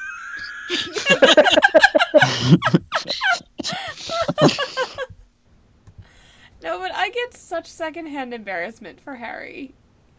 I'd like... Yeah. Well, it's just this like egotistical guy's like, oh, look at this person who's much more famous than me who loves me. Just like, oh. It's also, it's like being accused of like the worst possible trait, or one of the worst possible traits that like, that you actually don't have. And it's, you know. Being accused of things that you aren't doing or don't have is terrible. Yes. However, it has really served me well in my career. So I don't know how to address this. Well, Colin doesn't help him either, so it's not really. Yeah, Colin Creevy. Poor Colin. The worst. I assume he's What? gonna be very important. What? How do you guys not like Colin? I like Colin. I assume you He's know like the I like biggest Colin. fanboy ever. He's so embarrassing. He's so cute, though. He's just such a fanboy. Yeah, I mean, he is cute. Like, in my head, his voice is literally like, "Hi, Harry! Hi, Harry!" Like, And your voice That's just horrible. annoyed me so much. It, like, hit my brain. Thing is, see, I'm that's kind of- why I don't like Colin Creevy. I'm kind of looking at Zach's picture and replacing George with Harry, and Zach with Colin Creevy. Oh no! I kept walking up to him and trying to say hi. Like, hey, George. Hey. Hey. Hey. I hope at one point we get an explanation of how like the magical photos work, because I'm very interested in that. But I assume that's just something that Magic. I assume it's magic. But I like the fact that like later on they come back and Lockhart's photos are all in hair curlers. That's that was very cool. I just think if there's gonna be caricature characters, he's the perfect one. He's just everything he does is really funny to me. Who, Lockhart or Colin? Lockhart. Lockhart. Yeah. Oh. Yeah, The Which Lockhart. is perfect. Yeah, they make it egotistical to a T, and I'm like, yeah. Since they keep going with it, I'm like, I'll allow it because they're making this character very hilarious by doing that. Oh, good. I mean, you'll the guy- allow it. The guy had to find a way to sell like 300, more copies of his entire series of books. So he's like, "Oh, I'll take a teaching job and force all the kids to take the curriculum." Paul, were you making a Judge Mills Lane reference, or am I just reading into that too much? The what? Who? No, I guess not. I'll allow it. Judge Mills Lane. Anybody? Yeah. All right, never mind. I got nothing. That was his line. I'll allow it. Forget it. Anyway. All right. Angrily drinks.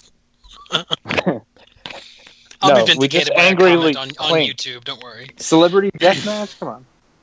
But it does also call into question, like, so Dumbledore, what's up with that? Like, what exactly would encourage you to think that this guy would be a teacher at all? What is your Was it- hiring process? Yeah, it seems suspect. It's like they said, like no one else would take the job. Right. Yeah. In the next chapter, yeah. Yeah, that's true. Oh, yeah. Still. Well, also, I felt like Spoilers. Jesus. I felt like they took him Unacceptable. because he's like a cover up almost. Like, oh yeah, this is great. We have Gilderoy Lockhart here, and that's what all the media is talking about. But then underneath, there's some stuff going on, so they gotta hide it. So Hogwarts Just good publicity for Hogwarts. They don't know that, like, they don't This is know. a huge get for Hogwarts PR. Yeah, but it's like the same thing. Like with the first year, like Harry's like looking back fondly, like I miss Hogwarts, except for Snape. He never even says anything about Quirrell. It's like, oh well, yeah. you know, Sweep Yeah, all he- that dust under the rug, It's all... yeah. Just like everything's great. Now we have a new, professor against the dark arts. Like everything is going to be fine. We never really know how Quirrell was as a teacher. He might have been okay. Well, it kind of That's what makes matters sense most. because you'd think they'd go out of their way to get, if not the best teacher they could, but like the most name brand. And I guess Lockhart, at the very least, is a known, people know him and they'll at least think that he's going to, he's a best-selling author. He'll do a good job. I don't know. I would kind of want Dumbledore to see through that a little more, but I think you And kind you of would expect Dumbledore. He doesn't care exactly. He just doesn't care at all, I think.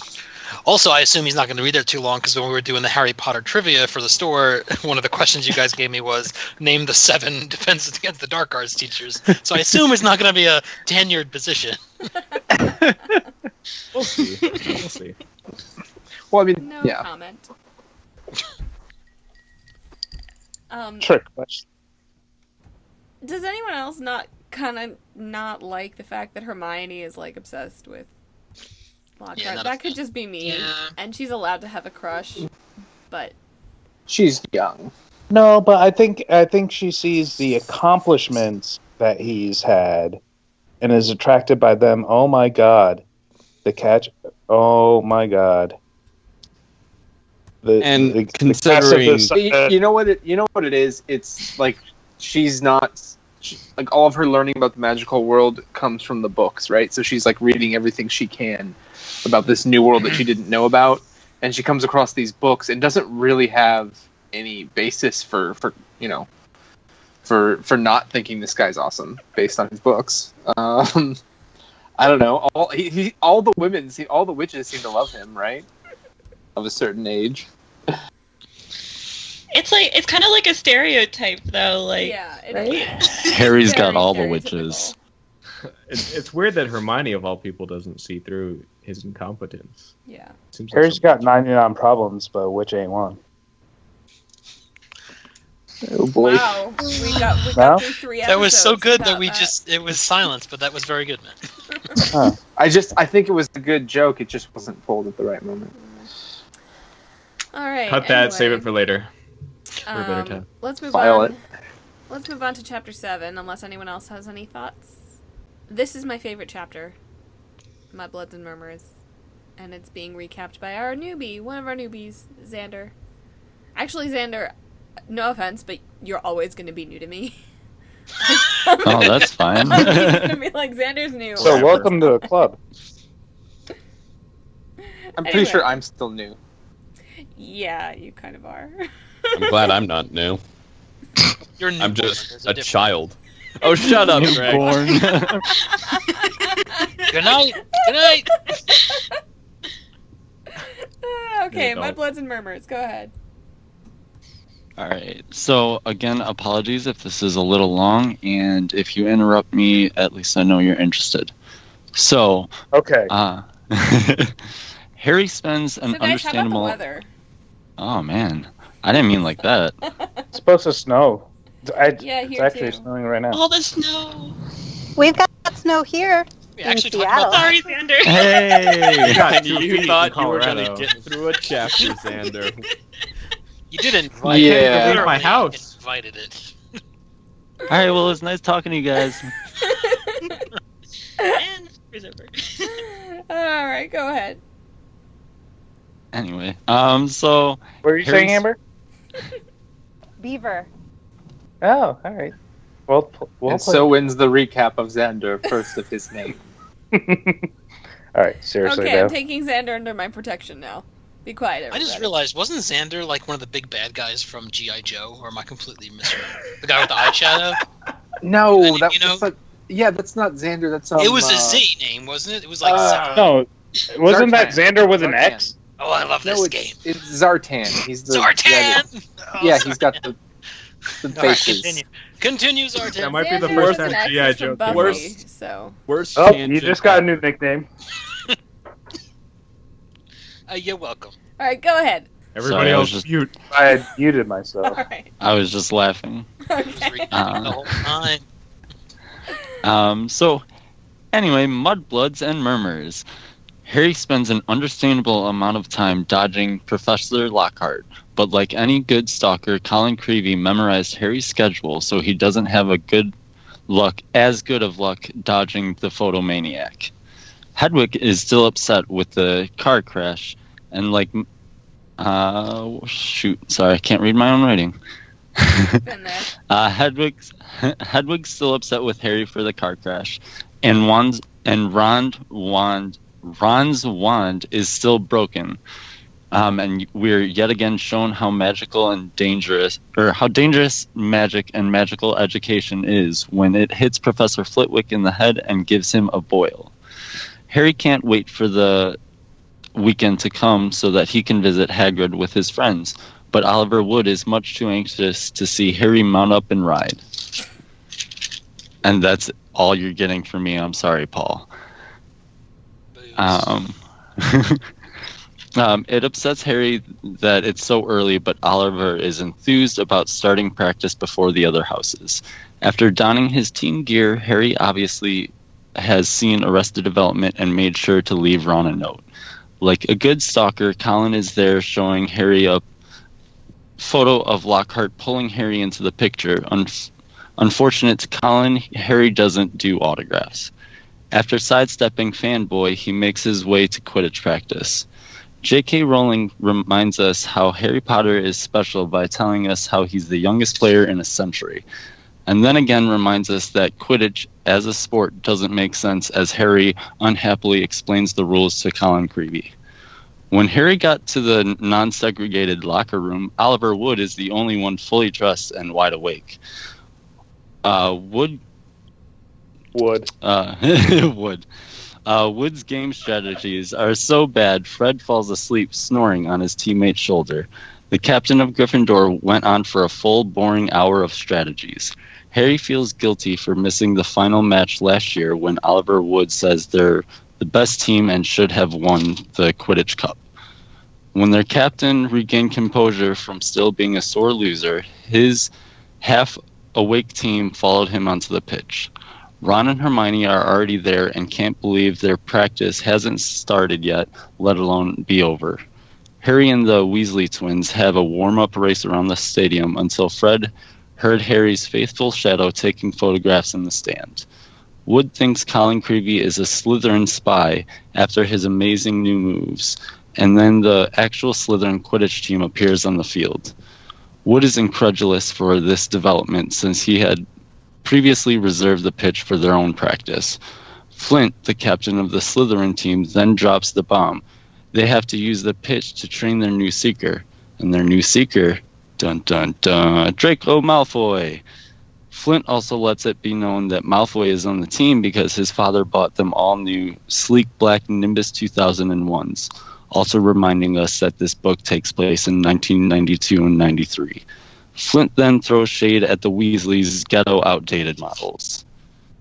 When Hermione and Ron come over to see the hoopla, Malfoy then again shows off his father's gifts because you're never too young to learn that money gets you anywhere. When Hermione points out Malfoy only bribed his way onto the team, he nastily called her a filthy little mudblood. Thanks to Harry's ignorance to the magical world, he knew this was mean to say, and we're left to guess it by its context. Ron, defending his lady love, tries to curse Malfoy, only to have his wand backfire. Ron is then regurgitating, hopefully not his breakfast, but slugs. This makes the Slytherin team, with how Rowling wrote it, and I don't get it. She says it made the Slytherin team paralyzed with laughter. Which, how can you laugh but be paralyzed? Anyway, Hermione and Harry then quickly take Ron to Hagrid's because it's closer than the hospital wing. Colin tries to take a picture, but Harry shoves him out of the way. Unanticipated, as the trio headed to Hagrid's, Gilderoy Lockhart bursts out of the door and they hide behind a bush. Gilderoy is pretending he knows anything and tells Hagrid he will give him a signed book, then leaves for the castle. When the gang enter Hagrid's, Harry tells him what happens and, in references to Ron's predicament, says in a very Shrek-like way, better out than in. Hermione states, obviously, that they'll just have to wait for Ron to stop puking. Hagrid is telling them why Lockhart came by and complains because he knows Lockhart is full of shit. Then when the kids try to say he must know something since Dumbledore hired him, Hagrid explains how no one will take the Defense Against the Dark Arts position. Hagrid asks who Ron was trying to curse, and then can't believe that Malfoy called Hermione a mudblood. As the way into the Wizarding world are Harry being ignorant, ask what it is, because that's what we're all thinking, and then it's a derogatory term for a wizard born of non-magical parents. We also learn that there is an Aryan race equivalent in the Wizarding world known as purebloods. Hagrid doesn't blame Ron for trying to curse him, but says it's probably better it backfired.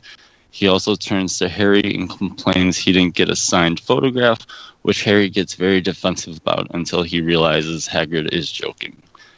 After some small talk, he shows our heroes the massive pumpkins he's growing for the Halloween feast. Hermione compliments Hagrid on his charming of the pumpkins, knowing full well that he's not allowed to do magic. He then tells Ron that his sister agreed and teases Harry about Ginny's crush on him. Halfway through the day, when Harry and Ron are going to lunch, Professor McGonagall stopped them to delve out their punishments for standing up for their friend. Ron must polish trophies like a muggle, and Harry must practice writing fan mail responses for Lockhart. Then Harry's day melted away to his nighttime punishment, and then during this hand-cramping detention, Harry hears a creepy, whispering voice promising to rival Jack the Ripper.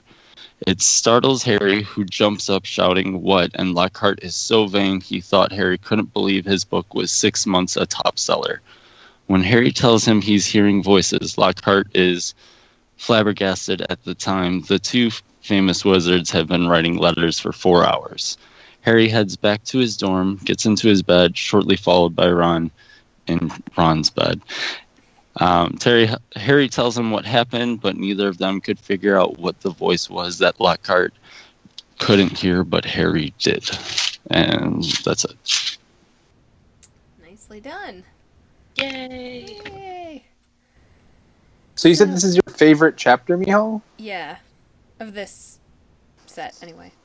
Oh. It's pretty dark with that whispering voice of... Yeah, but I With love... a what? I love the beginning of the whole mudblood thing. Like, because... Does anyone think mudblood is kind of weird?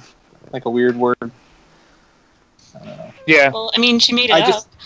Well, no, but I mean just most because it seems so but it seems so non-specific and like kind of silly. But I mean, like, so me, I saw the first two movies. When the second movie was out, there was a girl I was seeing who wanted to go see it, and so we watched the first movie. Like, we went to the video store, and then I went to see this movie. A video and so store, I thought by the they way, said, is where you used to buy... Wait, what's that? it was Hollywood Video, I believe. It's obviously not your wife.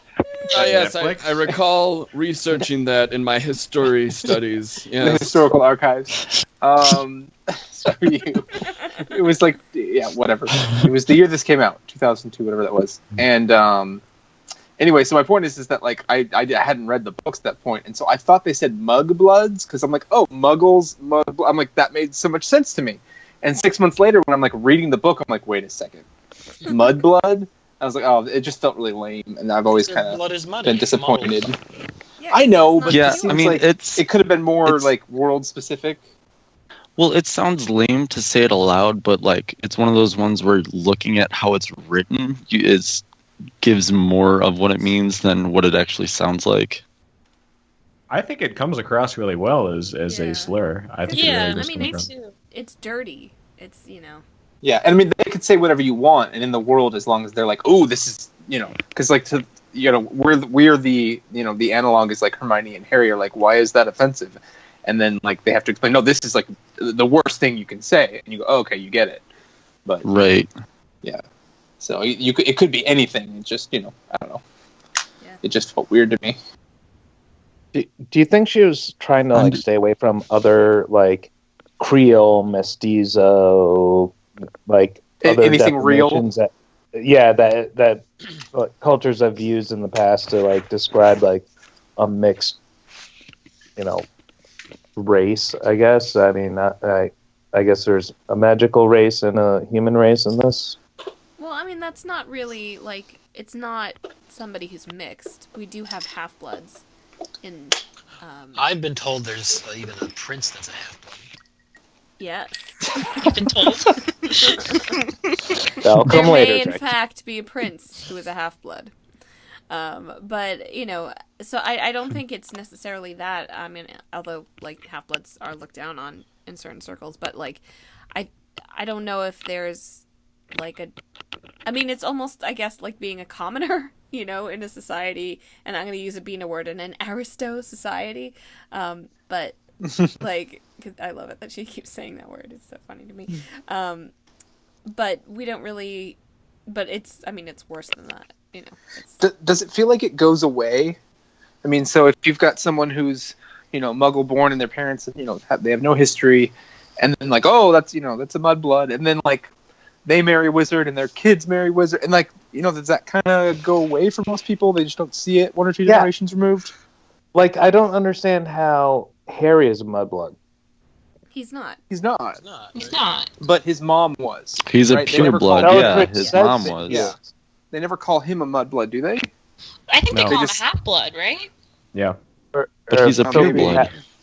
Because they always He's not tease his pureblood. mom, like, oh, your mudblood mother or whatever. Like, they never say Right. it about him. If No, one of but- your parents, if one of your parents is magical, even if they are magical and they're a mudblood, it's still, you don't count as a pureblood. Still, Yeah. you don't get that Yeah, qualification. if you say any of this Really? with an accent, it gets really dark. So, Yeah, it was like Luke wizard eugenic Malfoy. talk is a Yeah, little creepy. well, I mean, this is not. I mean, So the Malfoys Like, are skinheads. Worst.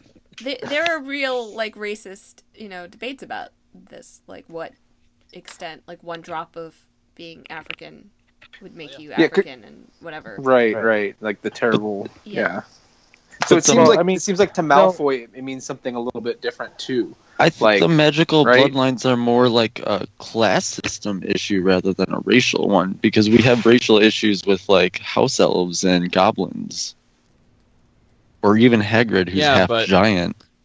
I think Weasley- that a lot of purebloods just happen to be rich. I think that's it. Not Yeah, all though. 'cause, Not like, all. Yeah, I Well, mean, yeah. so it's Weasleys. very. I think 'Cause, it's yeah. very racial. The Weasleys are pure blood, but they are like podunk farmers.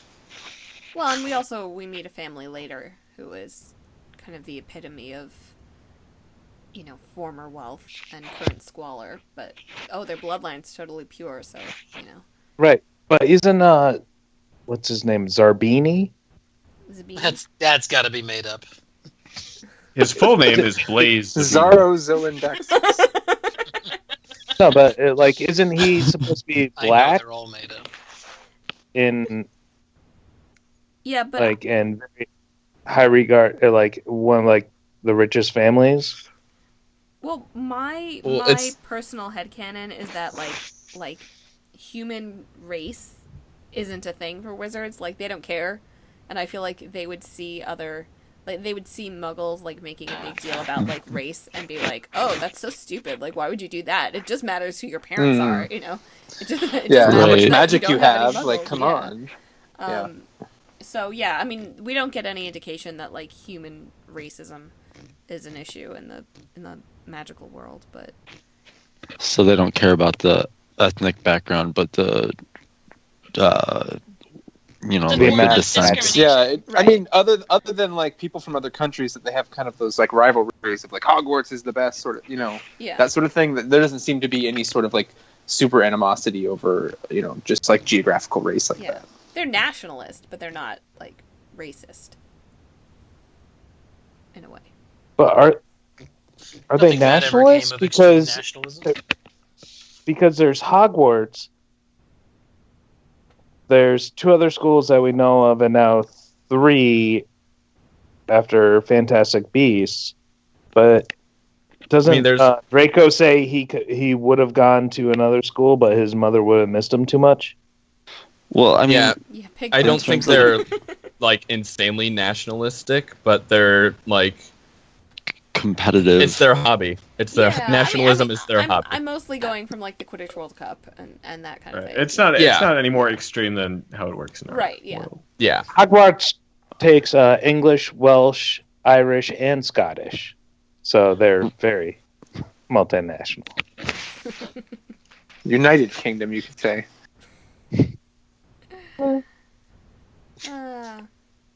Actually, I wonder if there's different wizarding Oh, currency Scotland. to go back to currency. Oh, no. Yes, those the French come over with their French galleons. We don't take that here. What is this? The French Galleon? Gion. How do you guys think the Brexit affects the Copper is their most currency? valuable metal. That's a good I heard, question. yeah, I heard that knuts just dropped. Actually, they want to get rid of the knut because it's really just a placeholder. Yeah, it costs more to make than Right, it is to exactly. spend. So To shift topics a little bit, I'll say that I'm very, very amused anytime any of the other professors interact with Lockhart, including Me Hagrid. too. Because it's Like, what the fuck? They hate him so They all much. know. They're all on the same page. They're like, God damn it, why did this have to happen? Well, I can only imagine him in the like the teacher lounge, like just talking, and they're all like, "Oh my god, dude! Like you said this already." Shut No. Fuck up. They're starting Look to another feel photo. like I have a private photo happy for you. hours. It's like, yeah, all right, you traveled, man, cool. Well, in this entire book, he's always like, why did you do that? I should have, like, Oh, had I been here if only you'd earlier, asked I'd me. do the exact thing. Yeah. He's really funny in the next chapter. Or the writing on the wall. I forget which one it is, but yeah, also just to clarify, Harry and Ron are getting detention for crashing the car and for flying the car, not for defending Hermione from there doesn't seem to be any fallout from that. Well, the dude has to choke on see, I slugs misunderstood for them. like a day. Well, yeah, I mean, aside from that. Guys, I have an important question. Don't you think that in Quidditch, school Quidditch, it would be ridiculously unfair in terms of parity if a team could just get 7 amazing brooms and just destroy the other team because they have a competitive advantage with better technology? Apparently, you haven't seen Alabama football,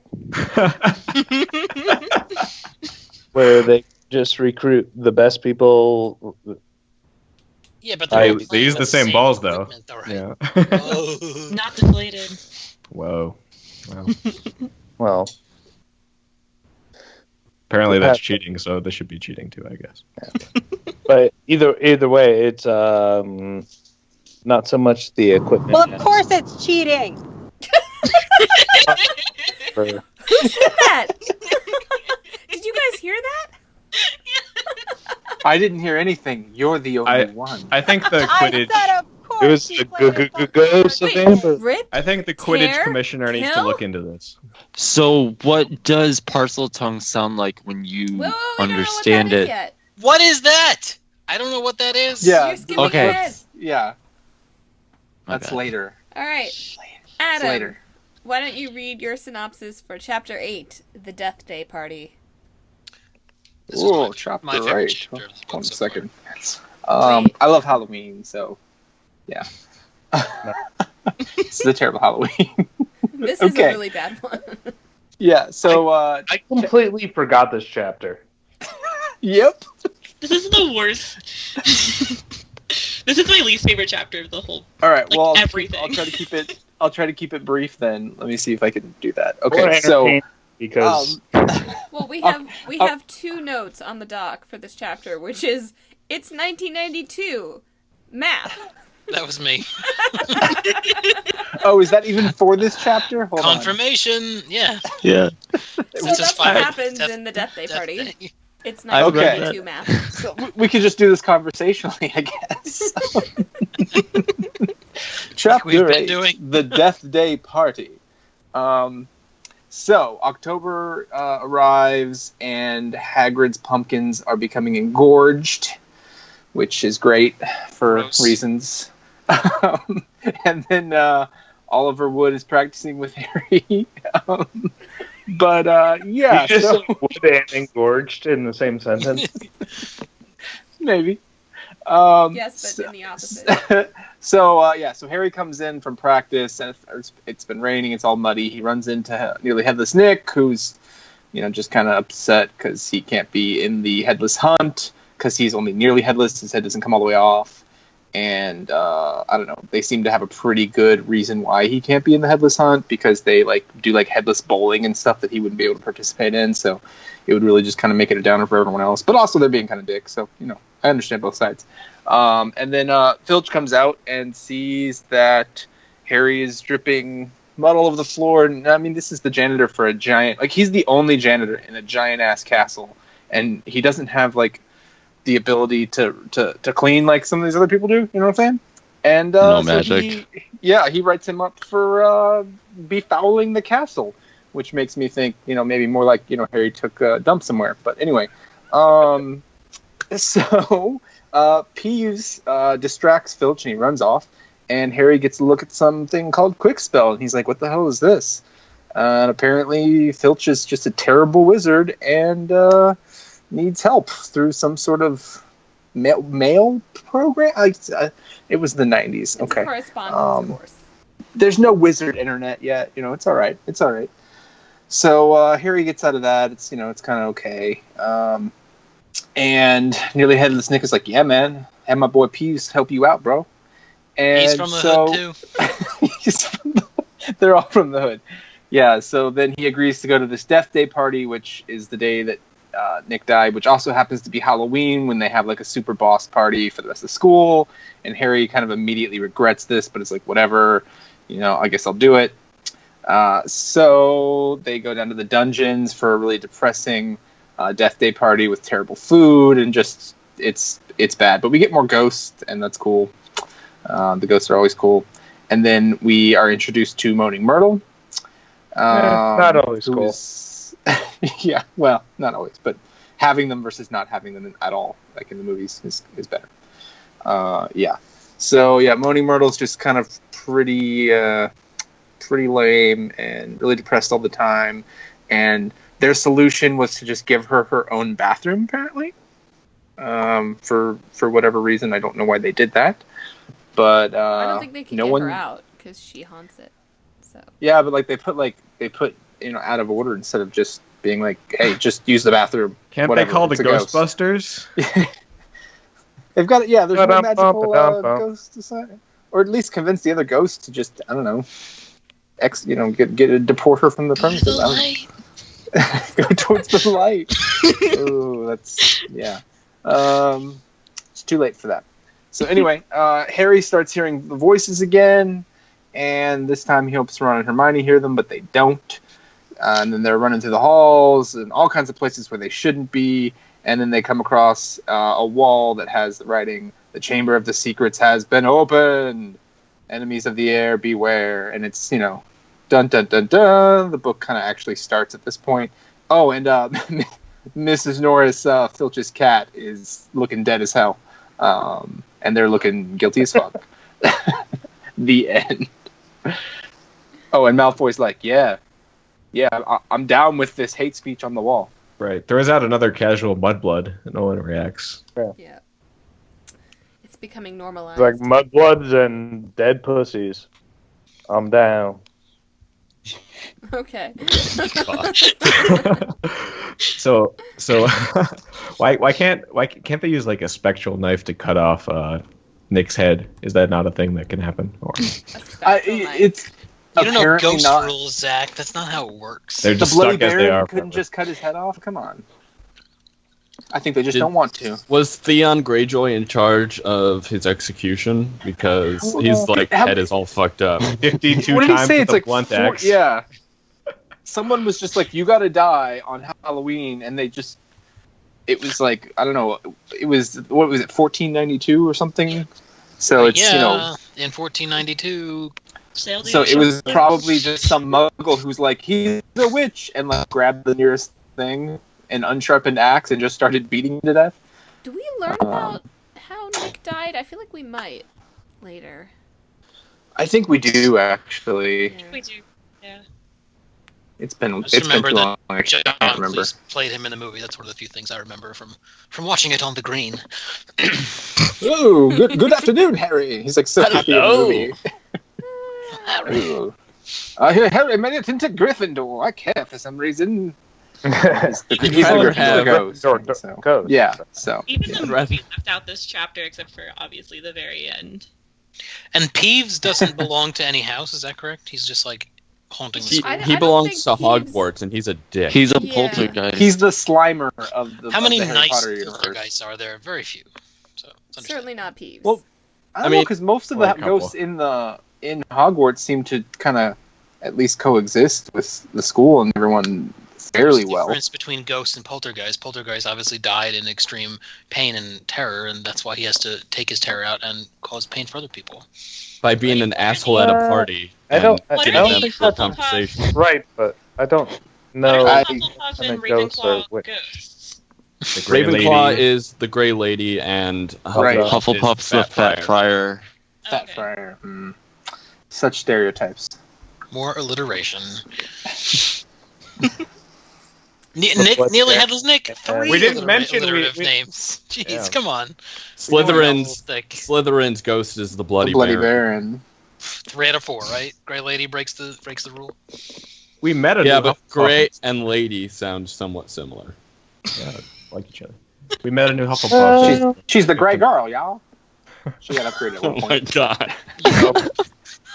I just She's want like, I to make won't be sure. called girl anymore. I just want to make sure we don't forget Justin Finch Fletchley. That's hyphenated though. That's I'll allow that. His name was down in Eton. That's it. Which, if you read So- this when you were 12 or 13, as I did, and are totally American, you're like, "Ooh, is that another wizard school?" Oh, Eton. I could say because it's an actual college. I thought. Ooh, I guess Fort if you Anglia can't was get a into wizard Hogwarts, court. that's where you go. It's your safety school. He seems But I mean, fairly it's also competent, a though. comment on who Justin is, right? Like that's a very posh school, and yeah.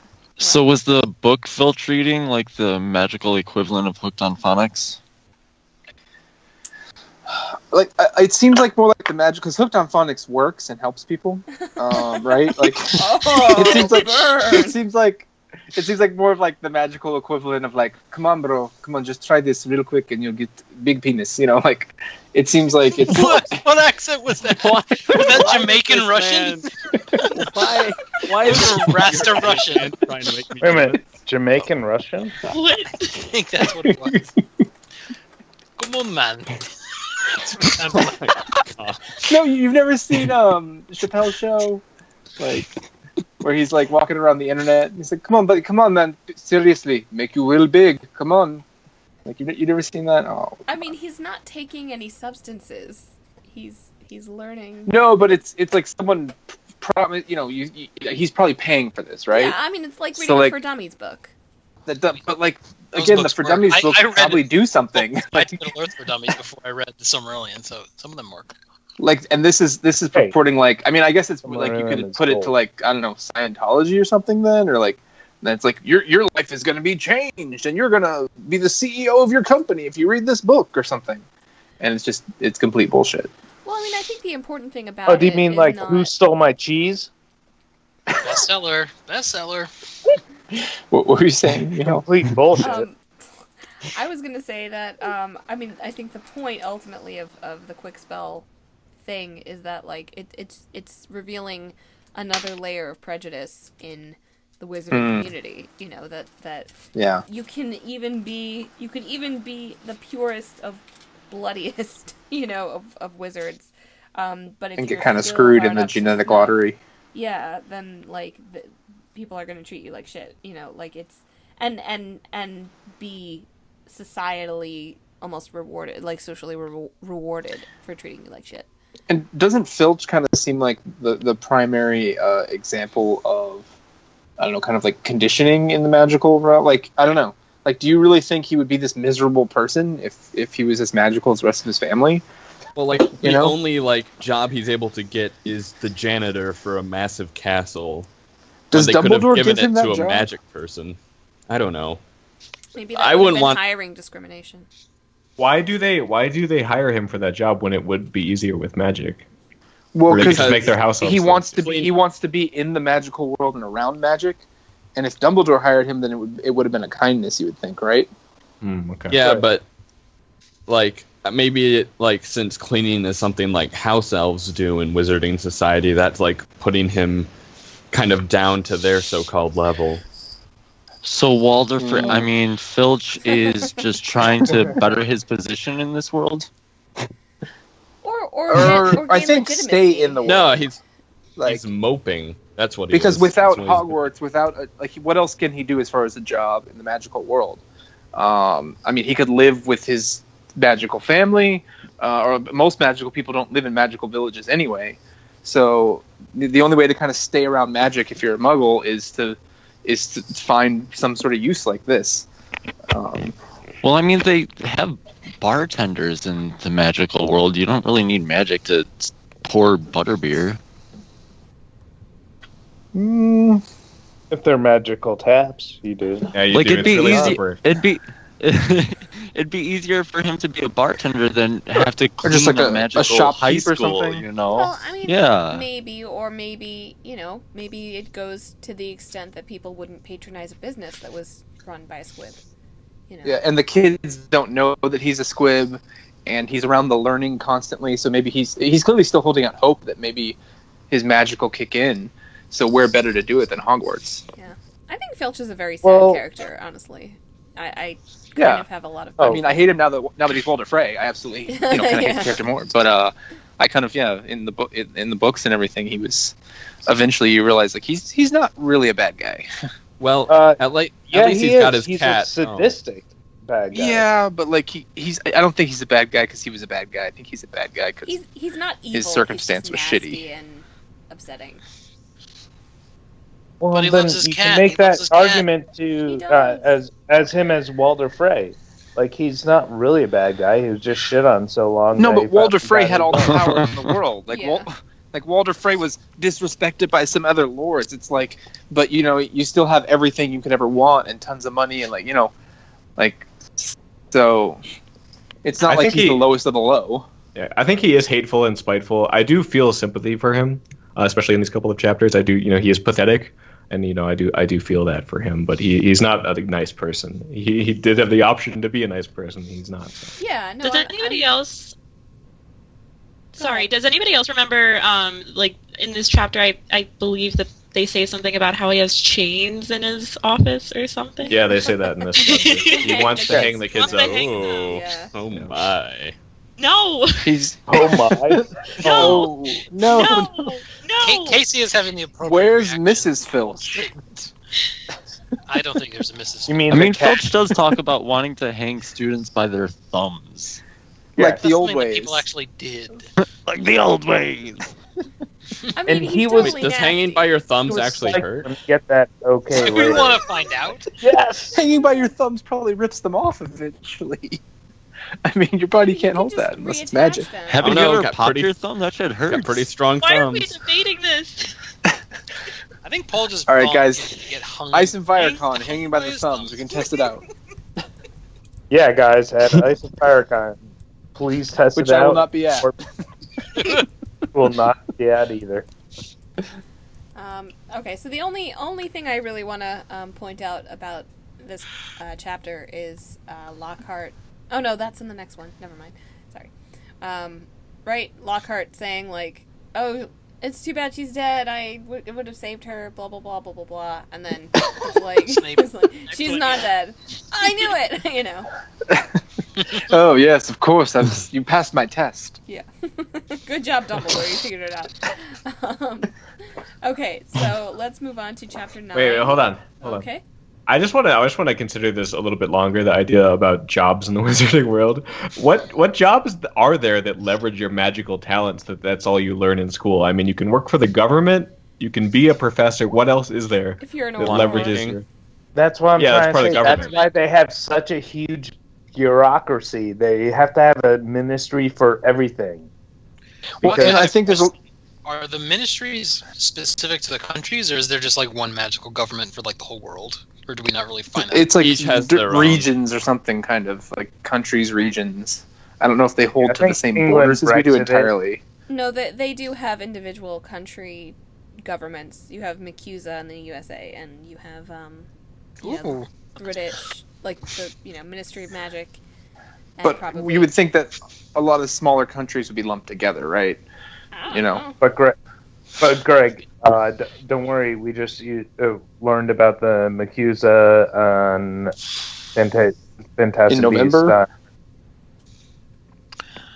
I'm not worrying. Don't worry. That's another SAT word, MACUSA. Well, it's never mentioned in any of the books. No, I Yeah, some of those MACUSA ladies, they have nice gams. Okay. I assume this is set in the 1920s. Lots of flappers and stuff going Them on. witch broads. Yeah, there's some Alright. interesting Showing some ankles. verbiage in that movie. Anyway, MACUSA. yes. So, any other thoughts on the Death Day party? I Just like that, the scene of the the. food I don't think have sucks. them. One at a time. Go The food is really offensive to Adam. I found that very bittersweet where the goat, he says, like, has that taste, or he's like, I can almost taste it. I thought that was very Almost. It was kind of a bummer. And the fact that this guy's been dead for 500 years, and yet he still isn't in the club that he wants to be in, that's pretty fucking sad, too. And like, he'll never be in it, and he still keeps applying. Yeah. What do ghosts do all day? What's their daily life? Partying.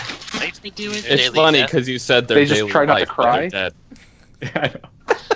I mean, I think they just kind of are like, all right, this is cool, you know.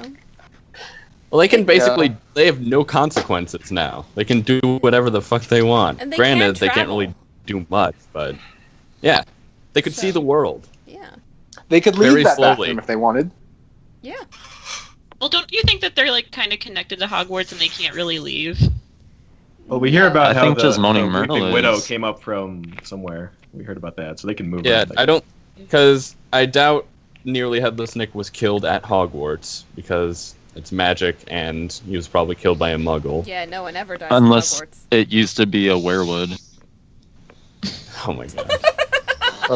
The crossover. Whoa!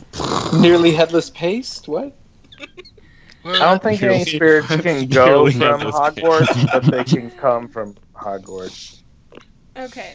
Anyway. I'm pretty sure that they can get transfers. All right. Yeah. The real book starts now, right? Yes, it does. So let's. Jock, are you here? What the fuck is that? Somebody's cell phone. Yep. Awesome. So can you read your synopsis for Chapter 9, The Writing on the Wall? The chapter begins with Filch appealing to accuse Harley of trying to kill his cat, making people ask a question, why would Harley try and kill his cat? And after that, several teachers appear to try and stop the commotion that's going on, including Professor Lockhart, who volunteers his office with Mrs. Norris. And then Filch, Harry, Ron, and Hermione accompany them. And once in the office, all of the portlets are run away from them, which is a tad foreboding. And Snape also goes along for some reason.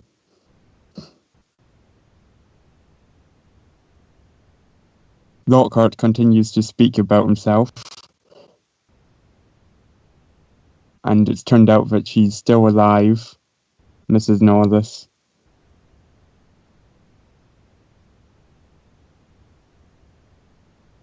Then Harry has the squib explained to him again.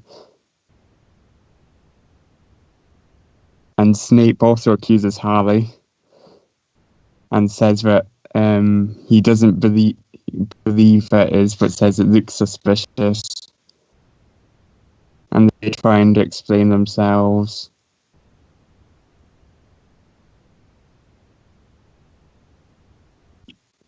And the chamber's opening continues to make people act differently.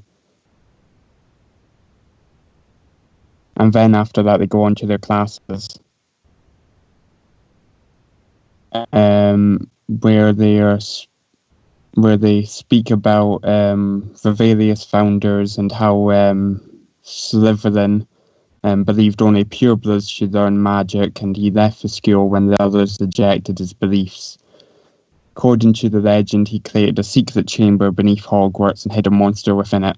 Only Slytherin's true heir can open the chamber and control the evil monster inside. And Binns seems to not think that it exists. After that, they notice that there is water flowing from Moaning Myrtle's bathroom floor. After which Percy catches the three leaving the bathroom and docks Gryffindor 5 house points. And I think that is all. I'm trying to remember if there's anything else. I think that's it. How does that one end? Oh, they talk about making the polyjuice potion. Oh, to, right. figure out who's still there. Okay. Sorry, the changing into other people potion doesn't have a name yet. So that they can get Malfoy to admit that he's the heir of Slytherin. Genius plan, as always. Yes. Very smart. Yeah, no, this chapter is, like... I mean, I kind of love the Snape's role in this one. You know? Like, he's trying his hardest to be the biggest possible, like, to get in Harry's way. Ass. Yeah, ass. That would be good. Another word for Snape is, yeah, ass. And I love Hermione, like, manipulating Binns into telling them, like, an actually interesting part of history. Yeah. The man who clearly just wants to teach about the most boring parts.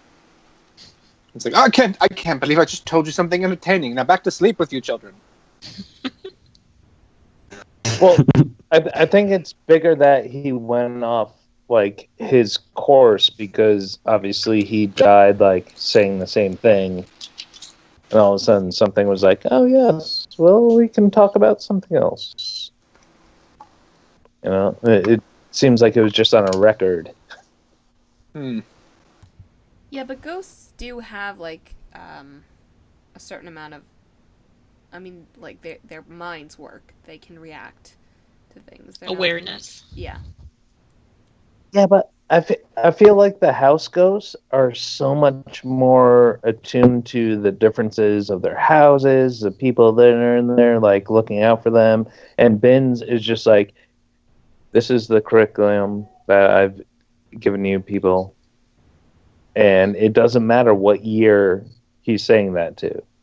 I don't think it's the fact that he's a ghost, just that he's been doing it for so long that he's just in this rhythm that will always go on forever. Yeah, I think the indication was that he did the same thing while he was alive. Like, yeah. No change. He just showed up for work the next day and was like, I'm here. Yeah. Yeah. I'm not hungry. It's weird. How did he die? He died Ooh, in his that's sleep. interesting. Didn't he? Isn't that explained here? Like, Yeah, I thought he died like he giving a died and then he lecture or just something. woke up out of his body and just continued to do the same thing. Yeah. So an aneurysm. Magical stroke. You'd think they'd have like better magical medicine. A magical stroke, not Not a regular one. It's probably just as bad as a regular stroke. No, I Just mean, they've magical. obviously got. I'm sure they've got like anti-stroke potions, yeah, bro. So It's like a you stroke, obviously gotta be but way it's gotta more be whimsical. magical. If something normal gets you, it's probably magical. There's a flash of purple light when it happens. I did like the game of like how many other names he was going to mess up after like the third time he called like Hermione Mrs. Gorman or whatever it was. Yeah. Everyone he called on had a funny name or just a wrong name. Yeah. It'd be better if he always gets Longbottom correct. This is also our first part of the first kind of installment in Founder lore that we start to get, which is interesting. I love the Founders. I think that's one of my favorite parts of the series. It seems too simple, but I assume that's how we're supposed to accept that's what happened. I think there's more. We go more, or at least a little bit more into it, right? Yeah, later on. And it's supposed to have been like at least 1,000 years ago, so it's not. 990, 80. Yeah. They seem like anime characters to me. Yeah. Or Well, houses. I don't get that reference. It seems like Hogwarts was established like during William the Conqueror's like invasion, right? I don't know. 1066? Hey, Yeah, all these 990, wizards right? are probably French. The bastards. Salazar Slytherin sounds just French to me. I don't think so. French. Slytherin. Yeah. Salazar. Helga. Oh, Salazar! All right. If Marie is You know. listening, I apologize. I've already offended her with my French. Sorry for calling the French bastards. Salazar would be Spanish, right? Well, we'll have plenty of opportunity to make fun of the French in book 4. So. Go boy. No. Yay! Why would we want to make fun of the French? All right. Any other thoughts, Jock? Do you have any thoughts? Actually, do you have any thoughts in general? Because we haven't heard from you too much. Yeah. Can the prefect just go about docking points from people? Yeah. I mean, I guess they do have that ability. From their own house. That's kind of. I mean, it's not a good system because you think there's too much. I mean, Here's it's the thing bullshit about points. They Hogwarts, don't matter. Like, yeah. Not that any of it's a good system for anything. I mean, it's sort of, I think, the same answer as the, like, of the, it's not fair that Malfoy can buy the most expensive broomsticks and then the team is really great. It's like, yeah, because nobody actually cares, How many points do they get for the House Cup? Because with the Gryffindors lost the House Cup, but they won they lost the Quidditch Cup, but they won the House Cup last year, right? Is that correct? Or not a cup? They get a bunch of bullshit points at the end. Because Hermione gets 10 points for answering a question, but they lost only 50 points for basically all the Gryffindor points. All the Gryffindor points are Hermione and whatever dumb stuff they do at the end. They get. But then teachers dole them out, and who's keeping track? I don't know. But then prefects are like 5 points. You're like, okay. I always feel like whenever Snape says 10 points from Gryffindor, he always forgets to tell anyone, and so then at the end of he's like, oh shit, I should have 50 less. There's probably an enchantment that anytime someone says it just changes the board. Yeah, but anyone can say it. Wasn't there that thing in the was there a thing in the movies that showed all the gems in a jar and as they were going and they would say it and then they'd magically disappear or appear or whatever. Mm-hmm. That's how it works. I thought that was the games. Yeah, in the video games they have that. Are those the Lego games or? Yeah, because I played the Lego Harry Potter games. Harry Potter. I don't know. Lego game. Nerd. I haven't played any of them. Greg, who do you think the killer is, or the petrifier of the Mrs. Norris? Yeah, I assume it's. I feel weird because I remember bits and pieces from the movie, and I read this book on audiobook 10 years ago, so I don't want to guess on stuff until we get to book 3 because I haven't read it for book 3. But How do you read on audiobook? I listened to the audiobook. Not reading, actually. Back when they were actual CDs, we had to put in one at a time. You had to put in 1,000. Then the chime came to turn the page. Audible hopes you've enjoyed this program. Yes. Book owner hears his words. All right. So I'm gonna never call seen it. that for Harry Potter there. Any very last thoughts? Last chance. Anyone? I assume Lockhart's going to be the hero and save the day because he obviously is the hero of the story. Him and Colin. Oh, Baby. yeah, Lockhart's the best. Yeah, him and Lucius bust down the door and kick ass. You're gonna love it. Sunglasses. Say Expelliarmus one more time. Okay. Great to revisit this book, but yeah, I'm looking forward to our next reread and especially the next books after. Yeah. I mean, I actually found myself more invested than I was kind of I want to keep going, but yeah. That's how I felt too. I hated having to stop because I don't want to, because I haven't read them yet and I don't want to be spoiled, but at the same time, these books are not meant to be, they're not meant to be read in parts you're supposed to. Yeah, every 6 months you read 9 chapters. And especially because honestly, for the next book, I'm going to have to read the whole book and then just go back and probably reread when we actually get to it. But the first 2 what do you mean? books are so much smaller than the other books. You could read the first 2 books and you're halfway through the 4th book. Yeah. Page count. So. Yeah. I will say too. And then you laugh because you read Game of Thrones. Yeah, but those books work differently. I mean, they're just not structured in the same way. Because J.K. Rowling actually produced a book every now and then. And it's a whole year, and things move forward. And I feel like this book in particular is so planned out. I feel like everything that happens in this book has a purpose. They haven't all been revealed yet, but like every little thing seems to like foreshadow something. So yeah, she's well, definitely it's kind of the most mystery-like of, you know. right. Yeah, and that's what I was gonna say. It really plays the strength of Rowling's like mystery book writing, because that's what she was doing before and after the series. Yeah, and it's funny because I keep kind of picking up. Robert Galbraith. Yeah, but I keep kind of picking up clues about like what, like remembering going back and like being like, oh, that there is a clue, but not exactly remembering what it refers to, because I haven't read it in so long. But yeah, so next time, you can join us again, and we'll be starting with Chapter 10, The Rogue Bludger, and read the, I guess, more interesting parts of this book, maybe. Thank you so much for listening. You can find the Vassals of Kingsgrave at vokpodcast.wordpress.com. You can Don't mention WordPress, just tell them vokpodcast.com. It gets you there. Oh, okay, I'll do that then. Thank you so much for listening. You can find us at vokpodcast.com. Sorry. That domain isn't free though. It's not free. See, we pay for our domains. We are. Do we? I do. Thanks, Mimi. I'm paying for that one. That was Mimi Zach. does- Thanks, Zach. Yeah, no, that's the forum. Anyway, you can also find us at the Podcast of Ice and Fire forums. Just go there and scroll down to the bottom. Of course, you have to make an account, because otherwise you're just a weird, creepy lurker, which you may be anyway. You can And find also us YouTube. I was about to say it. Okay. Oh my God.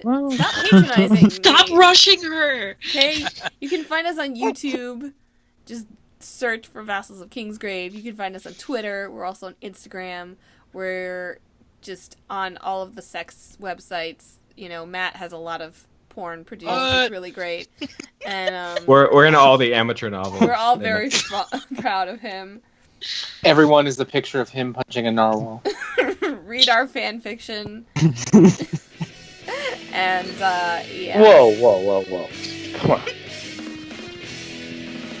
Bye. It's at punchingthewall.narwhal.com. Hello, That's a Hamora. website.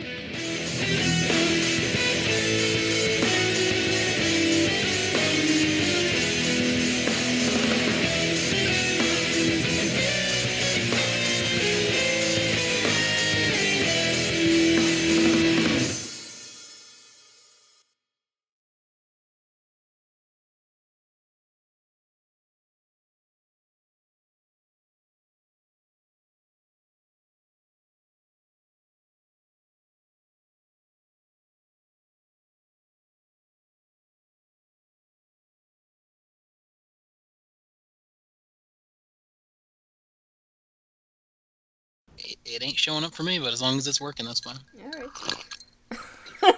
Takes a sip of alcohol. The argument is that, like, hey, yeah. 50 Shades of Grey was self-published originally. That's not a great leg to stand on. Wasn't it just like Twilight fan fiction that she put on a website? Yeah. Yeah, like most porn is self-published, right? It's an amateur novel. Yeah, right? It's a home novel? Amateur novels are my favorite. You're not Those going to show this to professional anyone ones, else, it's just right? too This is fake. just between us. It ain't showing up for me, but as long as it's working, that's fine. Alright. Takes a sip of alcohol. And to be fair, I don't even have a chapter. I don't even remember saying I could make this podcast, but I'm here regardless. Well, because you're in Why the are you original here call. then? It's the same Skype from the first one. Yeah, but People you just show up. didn't have to pick up. Boot all Hey, the people that aren't supposed But to. I'm a do lonely it. person. Hey, if someone without a summary shows up, Paul can do it. Yeah, alright. Yeah, I go. can just read sport You notes may again. very well Yeah, be Paul, doing you're here just in case. Eric's. Contingency plan, Paul. He's allowed to chime in, right? That's a shitty Oh man, contingency plan. how's the new year been for you guys? January. All 4 days of it, 5 days of it sucked. It's about a foot Yeah. of snow last. Pretty bad. A foot of snow would be nice. Is Jock I did here? something and I fucked lost up a my boot at the knee, so beach. I can barely walk. And then Greg my threw wife away got my a call last present. night that her It's just grandmother died. everything's bad. So, Technically, it's that been great. happened last year, Zach. I just didn't find out What? about it until this year. Yeah, we're on our way up from there. It couldn't get worse. Oh, yeah. Donald Trump's. Zach has a new arch enemy. That's nice. And we're sharing a room at Ice and FireCon, so I don't know who has to worry. Wait, what? Is it a room or is it Thunderdome? Oh shit! Well, it's you and Alex versus me, so I don't know if I'd take those odds. They do have a tournament there, right? We could settle it there. What did I miss? Did you see the Secret Santa, Brad? Not in like a week, probably. Well, then you missed it. Oh my god, it was so funny. I summarized last time, Zach. You can summarize this time. Greg threw my present. He threw it away in the trash. He's like, "This is stupid." He threw it in the trash. I was your Secret Santa. I didn't throw away your present. I'm much better. Yeah, well. Yeah. A lot of people just didn't even post when they got theirs. It's like, whatever. I posted, but like it was the Harry Potter this book that we are now reading. But Yeah. illustrated edition. So I figured Wait a minute, which would've, one? Like, Harry Potter and the Chamber of Secrets. Okay. Who else got the? Who else That's what got- Casey got me, and a Super Boss bottle opener. I can open my bottles now like a real Lannister. Yes. Who else got the Game of Thrones Illustrated Edition for Christmas? Because your family members assume that's the only thing you care about. When you work at a bookstore, people stopped buying you books a long time ago, so I don't have to worry about that. They see that. Oh, it must. They see that Amazon notification, George R. R. Martin's new book, and they're like, "Oh, they'll want that." Right. I'll definitely want this. Wait, weren't you I on bought the you this- podcast I bought after you- that, you and like- you said I'd like that for my collection, or no? You get Yeah, like but- 10 different Game of Thrones calendars, but not the Song of Ice and Fire calendar. I do correct people. We're like, you the game. I was like, chances are they want this one. Like, I actually got two Yeah. calendars. I got the Game of Thrones calendar, and the Patriots cheerleader calendar. Oh, you didn't get the Ice and Fire one? It's really good this year. No, I got those that girls are Yeah, wicked they- hot. one. Yeah, they're I really like this Fucking one. I like 'cause it has- Patriots cheerleaders. Hello? It ain't showing up for me, but as long as it's working, that's fine. Alright. Takes a sip of alcohol. Alright. So let's get started. Yay! Hi everyone. Thanks. Sorry, I just want to make Right. sure people have recorders going, because I just always like to check that. Yeah, mine is on. Mine's going. Only but one? That Okay. didn't help last time. Hey, Michal, remember when this was your first time hosting and you didn't remember to ask that? Did I just save the day? What? I think. No. Matt should have. I had my recorder on, so I didn't ask if other people had recorders on. Don't host shame me, Matt. That's not okay. No, I was saying Greg was host shaming. I was checking, because I'm unable to physically record Skype calls for the last year. I was checking. He obviously thinks Michal is Clink. incompetent. Angry ice clinking. I didn't realize the ice cubes are that loud. I'm not trying to do that. Sorry. Well, yeah, that was a joke about me, and then, you had I started a movement of ice clinking on podcasts. Definitely did it. Calling it right now. It's classy. it's a movement spreading. Matt clinking. All right. It ain't showing up for me, but as long as it's working, that's fine. All right. Takes a sip of alcohol. I didn't. That's when you get the batteries put in your arm. Yeah. Excuse me? Oh, that's fun. I've convinced my son that when he turns 10, adults we have batteries in our arm. That's why we're so strong. But you have to turn 10. And so he keeps talking about how when he turns 10, he wants to be strong because he'll have his batteries put in. That's funny until he tells someone at school, like, I can't wait to get my batteries. And then, Oh, it's happened. Everyone's like, what? I want to make some kind of shake weight joke, but I think it's inappropriate. Yeah. Everything about the shake weight's inappropriate. But then again, so are most things about this podcast. So, that would fit right in. All right. Keeping with the theme. Sorry, go ahead. Sorry. I just said keeping with the theme. Yeah. Looking forward to the shake weight video. Okay, coming soon. I don't know what you kids Coming real soon. Oh yeah. You just hear Hashtag shake it good. Ay, ay, ay, ay. It ain't showing up for me, but as long as it's working, that's fine. Alright. Takes a sip of alcohol. Then they go to Gringotts, and I'm surprised that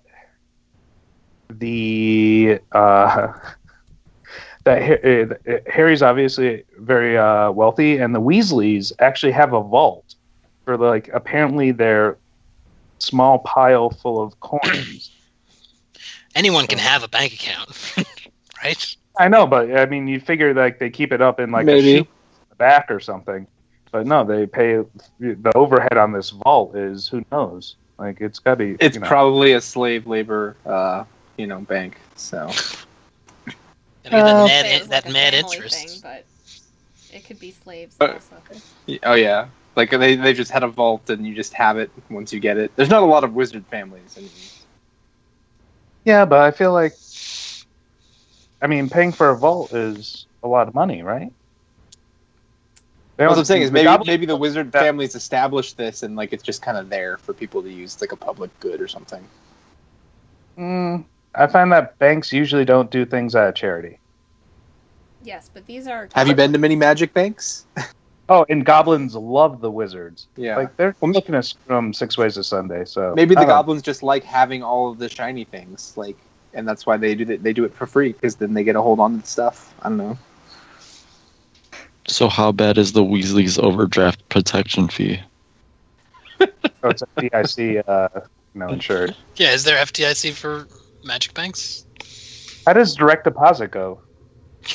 You just Okay, think this of is it. boring. Wingardium Leviosa. And also, maybe this is a question for Bina, but how do you exchange Muggle money for wizarding money? I'm sure there's an exchange rate. An exchange rate for all currencies. It's probably as volatile as the Bitcoin exchange rate. Yeah, I know, but it's literally exchanging real money for Bitcoin money, and then trying to sell your Bitcoins to people that don't want your Bitcoins. Well, wizarding money is precious metals, so at least they would value that. I don't know. Yeah, technically more valuable than the Muggle. A fair amount of wizards have to live. They live mostly around Muggles, right? So some of them have to buy property or spend money on something, right? Why would you want to do that? Can't you just magic them signing a contract and selling, giving away land? This is still the recap, right? Yeah, this is really boring. So can we get back to Harry Potter? All right, if we must. It ain't showing up for me, but as long as it's working, that's fine. All right. Takes a sip of alcohol. Well, my wife is she's on a plane right now. She's on her way up. She's up in Canada. And she's like, "Oh yeah, I forgot. We got rid of pennies here a couple years ago." She's like, "It's so nice. I don't have pennies anymore." So in the wizarding world, what do I get for a stag if in Westeros I can get a handful of coppers back? Oh gosh. The stag. Oh my god, I'm that's so sure many conversion rates. Some sweet nerd somewhere has written a paper about this. But... Bina, if you're listening, this is your homework. She's working on a thesis. It's already done. Actually, this is like the Gordian knot. We don't try to figure out how to untie it, we just kill it. It ain't showing up for me, but as long as it's working, that's fine. Alright. Takes a sip of alcohol. So you couldn't defend me with Judge Mills Lane, but you jump in for this. Thanks, Amber. I kind of don't remember that. Sorry. Oh my god. He was the fucking judge at the Nobody cares. Fighting the ear fight. The Holyfield you don't. fight. You got. He was concerned because I heard ice Do you remember clinking Celebrity while Deathmatch on Amber's MTV driving. at least? It's my ice, her car. I hope. Gotcha. Okay. Don't ruin the illusion. Nor am I Skyping and driving. It sure sounds like you are. It sounds like it. Anyway, We're not drinking and Skyping, so... It ain't showing up for me, but as long as it's working, that's fine. Alright. Takes a sip of alcohol. Just replace French with Gaul and it's not as bad. You mean like when in Milan they're like, the Mongols, but Huns. Well, the Germans are the Huns also. Yeah, true. But they look Mongolian. I mean, Wait, the Germans look Mongolian? No, the Huns in Mulan. Oh, that's okay. The Disney movie? Yes. Which I'm not really criticizing. I thought you were talking about when you went to Milan sometime, and then you were talking about Milan. So many mixed messages. I was like, how many Huns are in Milan? What is going on? Would we in talk this about podcast? something real, Greg? What would make you think that? I don't know. People in Milan haven't been like outside their city in centuries. They don't know what anything is these days. I mean, I've actually been to Milan, but All right, humble brag. yeah. Yeah. It ain't showing up for me, but as long as it's working, that's fine. All right. Takes a sip of alcohol. Yeah, I was supposed to talk to people about tacos at 9:45. Jojo says bye. Punchingthenarwhal.com does not exist yet. Jojo. Greg, buy it immediately. Yeah. Also, because that would be an amazing band name. Okay, I'm gonna go. Bye, everyone. See you guys. Night. It's fun. Yeah, all right. Later.